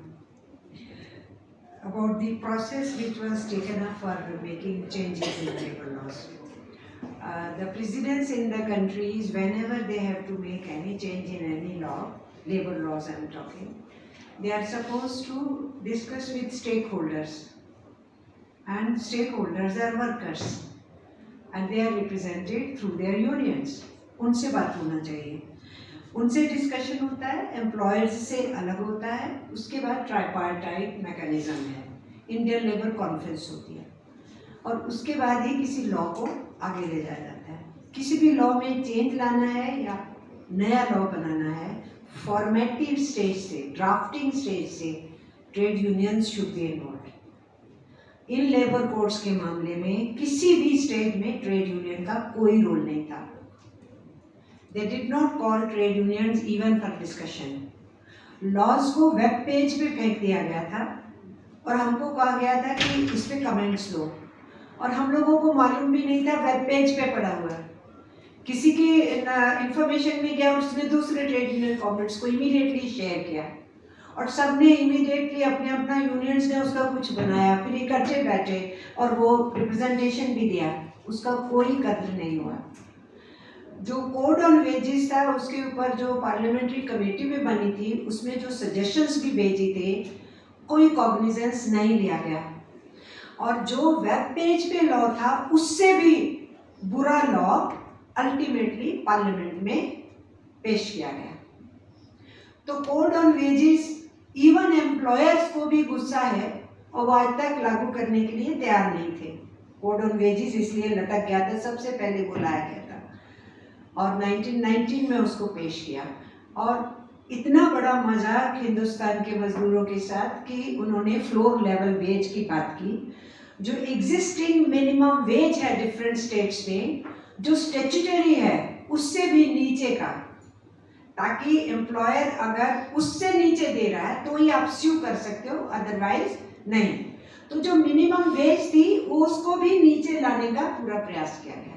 तो एक नया कंसेप्ट डेवलप किया गया कि मिनिमम वेज की जगह फ्लोर लेवल वेज, यानी बिल्कुल भूखों मारो. Indian constitution talks of living wage, तो लिविंग वेज तो हमको है नहीं, हमारा तो payment of minimum wages act है. और पार्लियामेंट के अंदर एक कमेटी बनाई गई थी ट्रेड यूनियन मूवमेंट के आंदोलनों के चलते, फेयर वेज कमेटी. उस fair wage committee, fair wage is better than minimum wage but it is lower than living wage. तो फेयर वेज कमेटी ने जो रिकमेंडेशन दी आज तक लागू नहीं की गई. तो मिनिमम वेज पे ही हम अटके हुए हैं. तो वो मिनिमम वेज भी सबसिस्टेंस लेवल पे है और उसको भी अब खत्म करके फ्लोर लेवल वेज पे लाए तो भूखों को तैयार करने की, नंगों को तैयार करने की ये पूरी की पूरी साजिश है. तो इसलिए वेज कोड के साथ ये हुआ, जब हमें ये पता लगा कोरोना टाइम में कि गवर्नमेंट सोच रही है बाकी 3 लेबर कोड्स भी ले आओ, तो हमने मिनिस्टर को अप्रोच किया. हमने उनसे कहा मेहरबानी करके ये इस कोरोना कॉल में मत कीजिए. लेबर मिनिस्ट्रीज डिफरेंट स्टेट्स की और सेंटर की और ट्रेड यूनियंस इस वक्त सबसे पहले एड्रेस करें जो वर्कर्स का हाल हो रहा है, जो वो पैदल चल रहे हैं, जो उनको घरों से निकाल दिया है और प्राइम मिनिस्टर ने कहा कि कोई किराया नहीं मांगेगा, और वो पैदल चल रहे हैं क्योंकि आप वाहन नहीं दे रहे और उनको वेज नहीं दिया. केवल ऑर्गेनाइज्ड सेक्टर में हम लोग इंश्योर कर पाए, not only to regular employees कि उनको वेज मिले, इवन कॉन्ट्रैक्ट लेबर को. लेकिन बाकी किसी भी जगह पे ट्रेड यूनियंस चिल्लाती रह गई, बोलती रह गई, हड़ताल भी कोरोना कॉल में की, लेकिन गवर्नमेंट ने गारंटी नहीं की कोरोना पीरियड की वेज देने की. और हमने कहा कि मत लाइए, तो उन्होंने उसी पीरियड को चुना कोड्स लाने के लिए. तो जिस दिन किसानों वाले 3 कानून लागू किए गए थे तो लोकसभा में पास कर लिया और राज्यसभा के अंदर उनको डाउट हुआ कि पास नहीं करवा पाएंगे, क्योंकि उनके खुद के अलाइज भी उस पर उनके साथ खड़ा होने के लिए तैयार नहीं थे. तो उन्होंने तरीका जो अपनाया, 8 मेंबर पार्लियामेंट्स को जो सबसे ज़्यादा विरोध कर रहे थे और वोट डिवीज़न मांग रहे थे, उनको बाहर फेंका. उनको निष्कासित कर दिया और फिर वॉइस वोट से, हालांकि डिवीजन ऑफ वोट राइट है राज्यसभा के अंदर, कोई डिमांड करे तो वोट का डिवीजन होगा, काउंटिंग होगी, but this was just floated. Parliament को तो सिर्फ एंटर करते हुए नरेंद्र मोदी ने कहा था ये मेरा मंदिर है, पर रूइन किया है पार्लियामेंट को, पार्लियामेंट्री डेमोक्रेसी इटसेल्फ का भी पूरा मजाक बना के रखा हुआ है। आप देखते हैं कि अपोजिशन के लीडर्स तक को नहीं बोलने देते हैं वहाँ पर, जो आज सिचुएशन हो गई। तो उसमें अपोजिशन वॉकआउट पे थी कि हमारे सारे 8 MPs को वापस लाओ। तो हमें पता लगा अपोजिशन भी वॉकआउट पे है और गवर्नमेंट तो ला रही है कोर्ट्स को, हमारे मना करने के बावजूद भी, तो वो कोर्ट लाए गए। जब केवल ट्रायरी बेंचेस वहां पर थी, सत्ता पक्ष बैठा था, तो सत्ता पक्ष ही बिल पेश कर रहा है और सत्ता पक्ष ही हाँ जी हाँ कह रहा है, और कोई डिस्कशन या डिबेट इवन पार्लियामेंट में नहीं हुई। इसलिए लेबर कोर्ट्स को जो प्रोसीजर है इंडिया में, जो प्रेसिडेंस है इंडिया में, और इंडियन लेबर कॉन्फ्रेंस में डिस्कशन होना चाहिए, nothing of the sort has been done. Last Indian Labour Conference was held in 2015. Now it is 10 years. No Indian Labour Conference has been held. तो ये सारा का सारा डेमोक्रेटिक प्रोसेस तो follow नहीं किया गया। आपने जो सवाल किया मैं उसके ऊपर आपको बता रही हूँ। और ट्रेड यूनियंस नेचुरली इस इशू को उठा रहे हैं। जब लीगल पॉइंट्स उठेंगे, जब हम लोग कोर्ट में जाएंगे, तो ये बहुत इम्पॉर्टेंट एक पॉइंट होगा कि इंडियन लेबर कॉन्फ्रेंस भी नहीं हुई, कंसल्टेशंस भी नहीं हुई, सब मजाक। इन्होंने रूल फ्रेमिंग में भी बहुत बड़ा, कैन यू इमेजिन, वो हमें कह रहे हैं कि रूल फ्रेमिंग के लिए ऑनलाइन मीटिंग होगा, वीडियो कॉन्फ्रेंसिंग, और हमें क्या कह रहे हैं, हर ट्रेड यूनियन 1 मिनट में कुछ कहना को, 450 पेज का तुम्हारा वो कोड है, और हमें उसके ऊपर रूल्स बना रहे हो, हमें कह रहे हैं 1 मिनट में, वो भी वीडियो पे। और उसमें भी क्या है, आपका माइक नहीं चलेगा, माइक सिर्फ उनका चलेगा जो उस कोड की सपोर्ट कर रहे होंगे। तो वो भी मजाक करने की कोशिश। Then we boycotted that also, we did not join it. So at every stage we were not invited, so that is the thing. बाकी जो सवाल आए हैं वो आर्टिकल 19 और उसमें राइट्स की बात है, इंदिरा जी उस पर जवाब देंगी। लेकिन हमें right to association, freedom of association constitution से मिला है, इसलिए ट्रेड यूनियन एक्ट के ऊपर हमला, सही कहा इंदिरा जी ने कि वो कॉन्स्टिट्यूशन पे हमला है। तो आर्टिकल 19 तो टोटली फ्लाउट है इन लेबर कोर्ट्स के जरिए से, तो कोर्ट्स में तो जाना ही पड़ेगा। और ये combination of legal sector to be approached, legal approach plus mass mobilisation, ये दोनों काम तो करने ही पड़ेंगे। तो उसी हिसाब से उसको वो इलेबोरेटली और ये बता देंगे। पर मैं आपको इतना कहना चाहती हूँ कि right to associations, right to unions constitution में आया, क्योंकि ट्रेड यूनियंस ने लड़के अंग्रेजों के टाइम में 1926 में लीगलाइजेशन ऑफ ट्रेड यूनियंस उस एक्ट से हुआ, वो हासिल किया, उसका इस्तेमाल किया, और वो ट्रेड यूनियन की जो फ्रीडम मूवमेंट के अंदर स्ट्रगल थी और पार्टिसिपेशन था, उसका भी एक रिकॉग्निशन था कि इंडियन कॉन्स्टिट्यूशन में हमें right to freedom of association हमें मिला, राइट टू यूनियंस उसमें मिला है, राइट टू लिविंग वेज उसमें मिला है। और बहुत बड़ी जो चेंज आने वाली है कि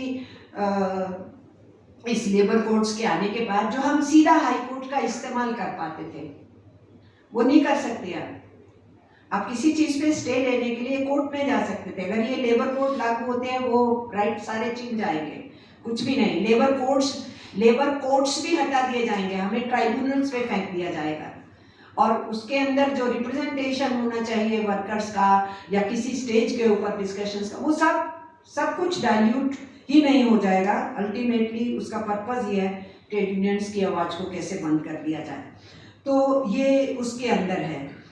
और लड़ाइयों का जहाँ तक सवाल है, इच्छा से तो लड़ाइयाँ नहीं होती है ना, लड़ाइयाँ तो प्रिपरेशन से होती है, लोगों की तैयारी से होती है, संघर्ष से होती है। जब किसानों को इतना कोने पे धकेल दिया कि कॉरपोरेट्स के हवाले तुम्हारी मंडियां भी कर दी जाएंगी और तुम्हारी जमीन भी छीन ली जाएंगी, तो वो सीधा आ गए कि जब मरना ही है, जमीनें छीनेंगी तो चलो लड़ो, वहां मरेंगे। तो एक एनवायरनमेंट क्रिएट हुआ जिसको लेकर के वो मैदान में आए और समाज के हर हिस्से को उस आंदोलन ने इंस्पिरेशन दी, जो पूरे 13 महीने दिल्ली के बॉर्डर के ऊपर था। तो बहुत सो लोग जो घुटन महसूस कर रहे थे, वहां जाके उस आंदोलन के अंदर बहुत सोलेस लेके आए, मजबूत होके आए, उनको ताकत दी, उनसे ताकत लेके आए। तो लेकिन क्या उस टाइप का इमीडिएटली और हो सकता है दोबारा? क्या तो वो हमारी इमेजिनेशन से थोड़ी होगा, उसके लिए कंक्रीट सिचुएशंस भी क्रिएट होती है। ये जबरदस्ती उनके विरोध के बावजूद ऑर्डिनेंस ले आए थे, फिर जबरदस्ती पार्लियामेंट में ले आए थे, उनकी कोई नीचे सुनवाई नहीं कर रहे थे। They were pushed to the wall and they had to resist and they came on streets. And to make it a pan-India movement, we knew कि farmers हर जगह पे नहीं कर पा रहे हैं लड़ाई, तो we took a decision from trade unions that any call they give, make its observation in all the states, stand as trade union, so that this Kisan movement takes a pan-India shape. This is how one section of the society is struggling, other section of the society has to stand by them. और एक दिन की हड़ताल कि 10 दिन की हड़ताल, ये तो सर्कमस्टांसिस पे डिपेंड करता है, but I can assure you definitely ये जो एक दिन की होती है या सेक्टोरल हड़ताल होती है, ये अपने आप में वर्कर्स को मजबूत भी करती है और फ्यूचर की प्रिपरेशंस भी करती है। अगर सिचुएशन ऐसी ही आ जाएगी कि कोई वर्कर्स प्रिपेयर्ड होंगे कि ठीक है चलो इंडेफिनिट भी चलेगा, तो वो होगा, फिर कौन रोकेगा? वो तो ट्रेड यूनियन के जो लीडर्स जब वर्कर लड़ना चाहते हैं पीछे भागते हैं ना, तो वर्कर उन ट्रेड यूनियन लीडर्स को भी पीट देता है। आपको समझना चाहिए जो एनवायरनमेंट। लेकिन यूनियन का लीडर चाह रहा है हड़ताल हो जाए और वर्कर नीचे प्रिपेयर्ड नहीं है, तो हड़ताल नहीं होती है। तो इसलिए हड़ताल की भी प्रिपरेशन होती है, बहुत मेहनत लगती है, आपको बहुत ग्राउंड का वर्क करना पड़ता है। तो क्योंकि मालूम है कि हड़ताल अगर फेल होती है या धकेली जाती है या ऑपरेशन होता है, तो फिर परिवार की रोटी नहीं चल सकती है। तो बहुत सी चीज़ें होती हैं, इट्स नॉट सो सिंपल कि एक ही दिन की हड़ताल। तो एक दिन की हड़ताल भी इम्पोर्टेंट, हम 2 दिन की भी हड़ताल कर चुके हैं, पर हमको लगता है कि अगर इंडेफिनिट स्ट्राइक करनी है तो उसमें रेलवे और रोड ट्रांसपोर्ट, इसका हड़ताल में शामिल होना तो ही चक्का जाम होता है, अदरवाइज नहीं होता। Railway unions are not prepared, तो चक्का जाम तो तभी होगा ना। और जो 70 के दशक में हड़ताल हुई, उसके बाद से वो आज तक प्रिपेयर नहीं हो रहे, रेलवे का जो हड़ताल हुआ था। पर हमारे डिफेंस वाले इंडेफिनिट स्ट्राइक का कॉल दिए और 5 दिन बाद गवर्नमेंट ने नेगोशिएशन पे बुलाया और उसको हटाए, लेकिन गवर्नमेंट EDSO ले आए और उसको फिर EDSA में बदल दिया और उसमें एक क्लॉज लगा दिया कि it can be extended to any sector. तो पूरा का पूरा फॉर्मल सेक्टर को थ्रेट के रूप में वो EDSA लाया गया था। हम लोगों को ILO जाना पड़ा, लीगल एंगल इम्पॉर्टेंट होते हैं। हम ILO में चले गए, ILO से लेटर आई प्राइम मिनिस्टर को और फिर राजनाथ सिंह को पार्लियामेंट में कहना पड़ा नहीं नहीं नहीं, हम सिर्फ 1 साल के लिए किया था, हम आगे एक्सटेंड नहीं करेंगे, ये उनको कहना पड़ा। सो समहाउ EDSA 1 साल के बाद वो रुका है। तो ये इंटरवेंशंस हर लेवल पे, इंटरनेशनल और नेशनल। हमारे लोगों के हाथ में एक सर्कुलर आ गया जो डिफरेंट स्टेट गवर्नमेंट्स को भेजा था नृपेंद्र मिश्रा के थ्रू, नरेंद्र मोदी के ऑफिस से, और वो ये था कि आप अपने यहाँ जो वसुंधरा राजे ने लॉज पास कर दिए राजस्थान के अंदर, उन सबको अपने यहाँ लागू करो और उसमें 8 आवर्स को 12 आवर्स करो। So we immediately complain to ILO also, वो तो कन्वेंशन नंबर 1 है जिसको इंडिया रेटिफाई कर चुका है, तो आप लॉ से कैसे कर लोगे? तो वो रुका, गवर्नमेंट डिफेंसिव पे आई। पर इन लेबर कोड्स में जिस ढंग से डिजाइन किया है, आप कहाँ से वर्किंग आवर्स कंट्रोल कर दोगे? वो तो वर्किंग आवर्स कोई भी कितने भी करने वाला है। एप्रोप्रिएट गवर्नमेंट का कोई डेफिनेशन नहीं दिया, कौन एप्रोप्रिएट गवर्नमेंट, कौन डिसाइड करने वाला है वर्किंग आवर्स ये? और मैं आपको ये भी बता दूं, कर्नाटका वालों ने 8 से 12 घंटे का लॉ लाया, बीजेपी की गवर्नमेंट थी, पास हो गया, वर्कर्स ने अपोज किया, एजिटेशन में उतरे, और जब चुनाव आए तो वर्कर्स ने कहा कि अगर तुम इसको बदलोगे, ये वर्कर्स के ऊपर जो अटैक हो रहा है इसको रोकोगे, तो इस सरकार को बदलने में वर्किंग क्लास भी रोल अदा करेगी। फार्मर्स भी एजिटेटेड थे कर्नाटका में, वर्कर्स भी एजिटेटेड थे, तो गवर्नमेंट चेंज हुई। अब हाल देखिए, गवर्नमेंट चेंज हो गई लेकिन गवर्नमेंट ने ध्यान ही नहीं दिया कि वो जो लेजिस्लेशन पास हुआ था उसको नलिफाई करने के लिए लेजिस्लेशन लाया जाए, और वो चुप करके पास हुआ लेजिस्लेशन राष्ट्रपति को पहुंच गया और हस्ताक्षर हो गए। इस वक्त कर्नाटका में 12 आवर्स का बाई लॉ है, क्योंकि प्रेसिडेंट ऑफ इंडिया के साइन हो चुके हैं, पर वो लॉ आ गया, वर्कर्स ने डिसाइड किया देखेंगे कैसे लागू करते हो। तो आप कह रहे हैं ना यूनियंस का रोल, तो वहां पर जब यूनियंस ने कहा let any industry dare to implement this law, we want change, and now they are trying, the government should once again try to bring a legislation over there. लेकिन जब workers ने कहा तो industrialist after industrialist had to come out and say नहीं हम अपने यहाँ नहीं 8 से 12 कर रहे, नहीं हम अपने यहाँ 8 से 12 नहीं कर रहे, हम वर्कर से पूछेंगे। सो वर्कर अगर तैयार है, मैदान में है, लड़ता है, यूनाइटेड है, तो उसकी फोर्स है, पर उस फोर्स को तैयार करने की जरूरत होती है। वैसा ही लॉ स्टालिन ने पास किया तमिलनाडु में। जैसे ही कर्नाटका ने किया, हमें पता लगा, क्योंकि एक ऑफिशियल ने बता दिया कि तमिलनाडु में भी आने वाला है। हमने अपने यूनियंस को 1 महीना पहले बोल दिया ये होने वाला है तुम्हारे एग्जाम, बिल्कुल अलर्ट हो जाओ, और नहीं होने देना है वहाँ पर। और स्टालिन ले आए असेंबली के अंदर लॉ को और पास कर लिया। And then we told unions nothing doing, मैदान में उतरो, हड़ताल का आह्वान करो, और हम ये नहीं होने देंगे, आप वापस लो। तो उसमें दोनों काम करने पड़े। यूनियंस ने तैयारी की नीचे, हड़ताल का डिसीजन लिया, और पॉलिटिकल फोर्सेस जो सपोर्ट कर रही थी स्टालिन को, वहां कोलिशन गवर्नमेंट है, उनसे कहा तुम विड्रॉ करो अपनी सपोर्ट, तुम तो कहते हो ना वर्किंग क्लास के इश्यूज के साथ हो, विड्रॉ करो ना फिर सपोर्ट, और नहीं तो उसको कहो ये वापस ले। And he had to take back after 4-5 days. He took back that law. वो withdraw कर लिया उसने।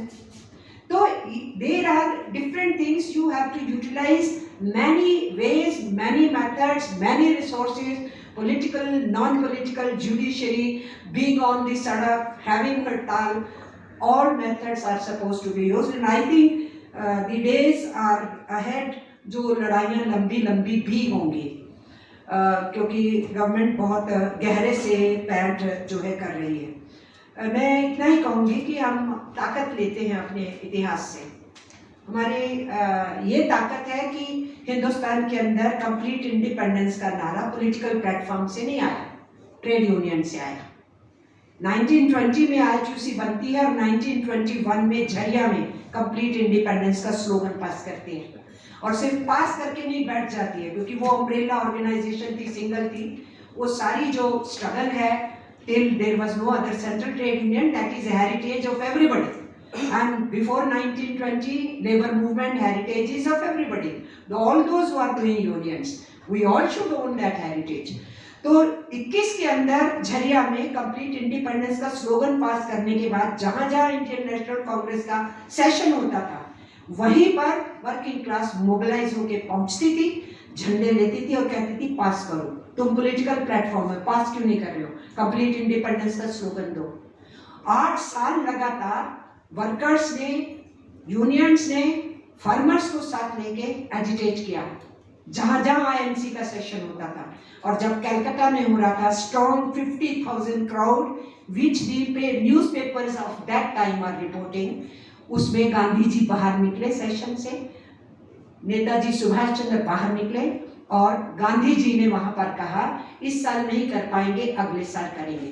ये 1928 की बात थी, और फिर 1929 में कंप्लीट इंडिपेंडेंस का स्लोगन पास हुआ।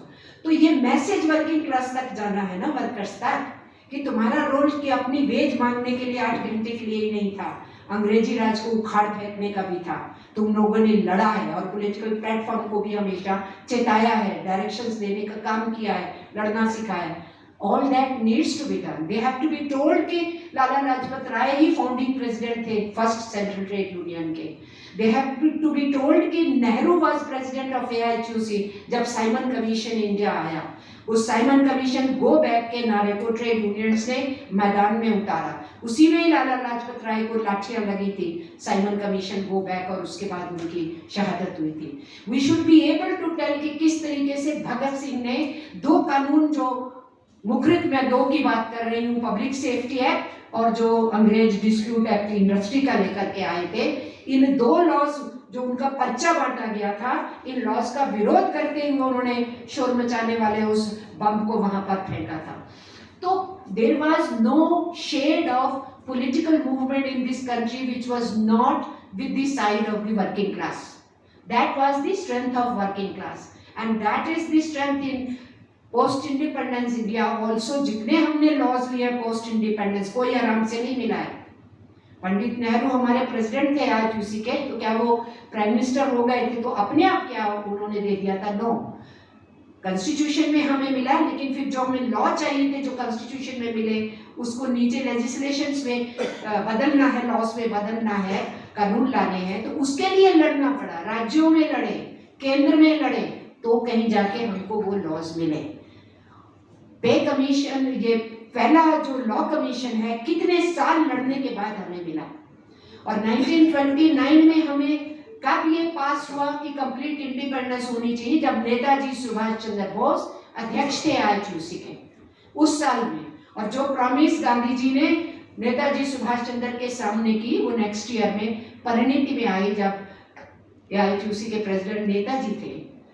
वीवी गिरी प्रेसिडेंट थे 1939 में, और उनका तो इतिहास है, उन्होंने लेबर मिनिस्ट्री से रिजाइन किया था वर्कर्स के वास्ते.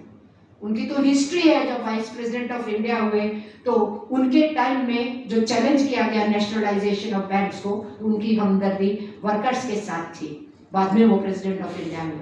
तो एक वर्किंग क्लास की मूवमेंट की हेरिटेज भी रही है, उसको भी हमें समझना है. लेकिन उसके साथ साथ लड़े बिना तो आजाद हिंदुस्तान में भी कुछ नहीं मिला.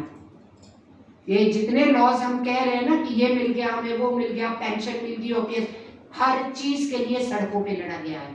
If you look at the history, हर चीज के लिए लड़ा गया है, और लड़ने के बाद ही कुछ मिला है. तो इसलिए नो डाउट सब बोल रहे हैं लड़ना पड़ेगा, तो लड़ना ही तो पड़ेगा, वही तो हमारा रास्ता है. तो लड़ सकते हैं, यूनियंस रहनी चाहिए, यूनाइट एंड फाइट है. और यूनियंस पे अटैक आ गया है कोर्ट्स के जरिए से, तो इसलिए सबसे पहली लड़ाई ये हो गई कि कोर्ट्स को लागू नहीं होने देना. और अभी तक वो पोस्टपोन होता गया है. 4 साल से कोड आए हुए हैं, लागू नहीं कर पा रहे हैं. तो लड़ रही हैं ट्रेड यूनियन, इसलिए नहीं कर पा रहे, पर लड़ाई तो और तेज करनी होगी, उससे कोई डाउट नहीं है. तो 20 में अगर एटक बनी, 22 में हमने माइंस एक्ट ले लिया था, 23 में हमने कंपनसेशन का एक्ट ले लिया था, 35 में हमने पेमेंट ऑफ वेजेस एक्ट ले लिया था, 19th सेंचुरी में जो हमने फैक्ट्री एक्ट हासिल किया था, उसको कई बार तरमीम ब्रिटिश पीरियड में हमने करवाई. तो ऐसा तो नहीं है कि हम ब्रिटिशर्स से लड़के लॉज नहीं लिए, और पोस्ट इंडिपेंडेंस लड़के लॉज लिए. अब उन सब के ऊपर 150 years of history of the working class of having these rights, suddenly ये wash out कर देंगे. Should we allow it to happen? That is how we have to enrage our workers, those who are unionized and even those who are not unionized. उन सबको अनरेज करना पड़ेगा, उनको तैयार करना पड़ेगा, इस बैटल को आगे ले जाना पड़ेगा. आई हैव नो डाउट कि एक यूनियन या 2 यूनियन या 3 यूनियंस के बस की बातें हैं. All unions have to understand they are central trade unions और स्टेट लेवल यूनियंस और सब industry level unions. Everybody will have to be prepared. इसको करना चाहिए, क्योंकि ये आर्टिफिशियली नहीं किया जा सकता है. ये भी साथ साथ ख्याल रखना चाहिए, ग्राउंड रियलिटी में वर्कर को प्रिपेयर करना है. वो तैयार होगा तो you give a slogan, the things will happen. तो हम लोग कोशिश कर रहे हैं, उसकी तरफ हम लोग बढ़ेंगे, ऐसा मैं उम्मीद करती हूँ. In a way these labour codes are legalisation of all the violations which were happening. इसको आप इस तरीके से ही रख सकते हो. जो हमारे पास लॉज थे उनका भी वायलेशन हो रहा था. आप वो जो वायलेशन है उसको लीगलाइज कर दो, तो फिर वायलेशन नहीं कहलाएगा ना, आपने लीगलाइज जामा पहना दिया। तो ये वायलेशंस को लीगलाइज करना चाहते हैं, why we should not, we have to fight it back. Thank you.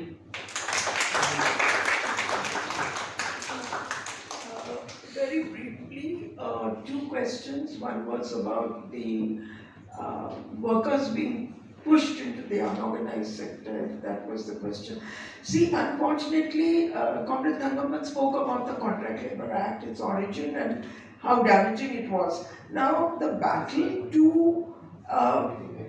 retrieve justice from the Contract Labour Act was actually lost in the Supreme Court of India in the Steel Corporation of India case, where earlier the courts had held that if you do not comply with the requirements of the Act, you get automatic permanency. Supreme Court said no, you don't get automatic permanency, you have to prove that this contract is bogus and sham. But now what you're seeing is a different level of exploitation where there is an absence of law. When you say that a factory will not be covered, which was earlier covered, 20 or more workers running with power, now it will not be covered. What you're saying is that the law of the jungle will govern you. You're not governed by any law. Now the only thing that I can see in that situation, you are going to have a situation in which you have bonded labor. And the Supreme Court has held that if workers are employed in conditions which are below minimum wages, then it is bonded labor. And again, you're back to the Constitution. These are the only arguments we have. As far as your question relating to the right to strike is concerned, it is true that although you have a right to associate, there is nothing known as a right to strike in the Constitution of India.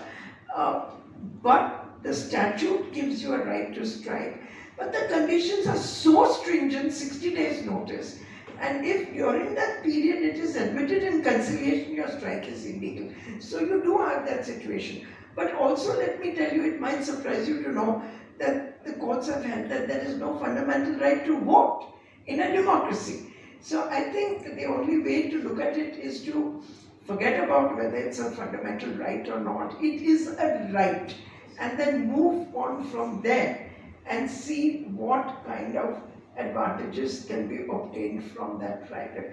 And just because it's not a fundamental right, as Comrade Amarjeet said, it doesn't mean the workers will not go on strike. 99.9% of the strikes in this country are illegal strikes, even under this law. But they still happen. So that seems to be the only answer that I can give you at the time, for the time being. Again, you're back to Article 19 and Article 23 for bonded labor.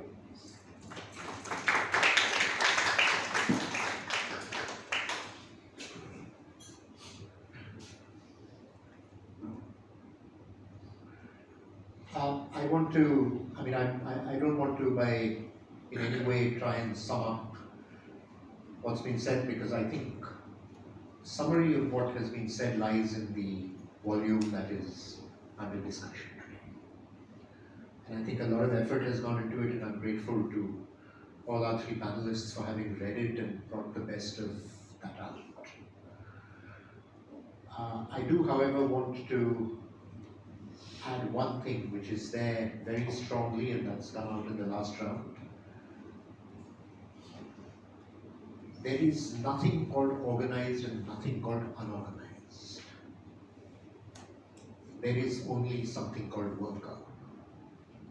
And I think our battle ahead lies in ensuring that we fight for a universal law. We have all been victims of a certain grammar of division between the working class. That is something that needs to be reversed. These laws take advantage of that understanding. I don't want to go into the history of how that happened. There should be a separate discussion on that. I do want to comment on, I think, a wider political question which wasn't our subject matter. For those who believe that if the farmers could do it, why can't we in the trade union movement do it?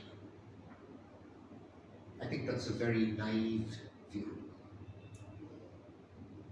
because I think we would have to at least engage in two questions on the Indian peasantry, both peasant class differentiation and the caste question, to understand why the farmers did what they did. That doesn't take away the responsibility of the trade union movement, and there are no doubt weaknesses. Those weaknesses need addressing, and those weaknesses will have to be addressed at multiple levels. And I think that's for every section of the trade union movement to try and do. I don't think there's any section of the movement today that can actually say we are better than you. And that is the reality that comes. I believe firmly that this battle that we face is not something that's going to be won in one industrial area or one town, but it's a battle that has to be fought and won in a country with 140 crore population, and actually a working class that should not be the 600 million that it is, but 800, 9 million, 900 million. We need to ensure more people at work, more people pushing forward. On behalf of the Center for Workers' Management, since none of them wants to do the honors, I would like to thank all of you for coming here this evening. I would urge you to read the manual. It is 100 pages long. Many of us no longer read. That's part of the nature of the internet. But I will still urge every young person in this to actually engage with what is said in this manual. It is not the first word. It is not the last word that's said in the code. As Amarjeet said, every union has put out a position, and they will continue to do. This is one contribution, but I would say a very iterative and engaged contribution. And for those who are not directly involved in the movement, at least it would be an introduction and an eye-opener of how rights were won and how today they are in the attack. Thank you very much again. Tea is served, and we hope we have an opportunity soon.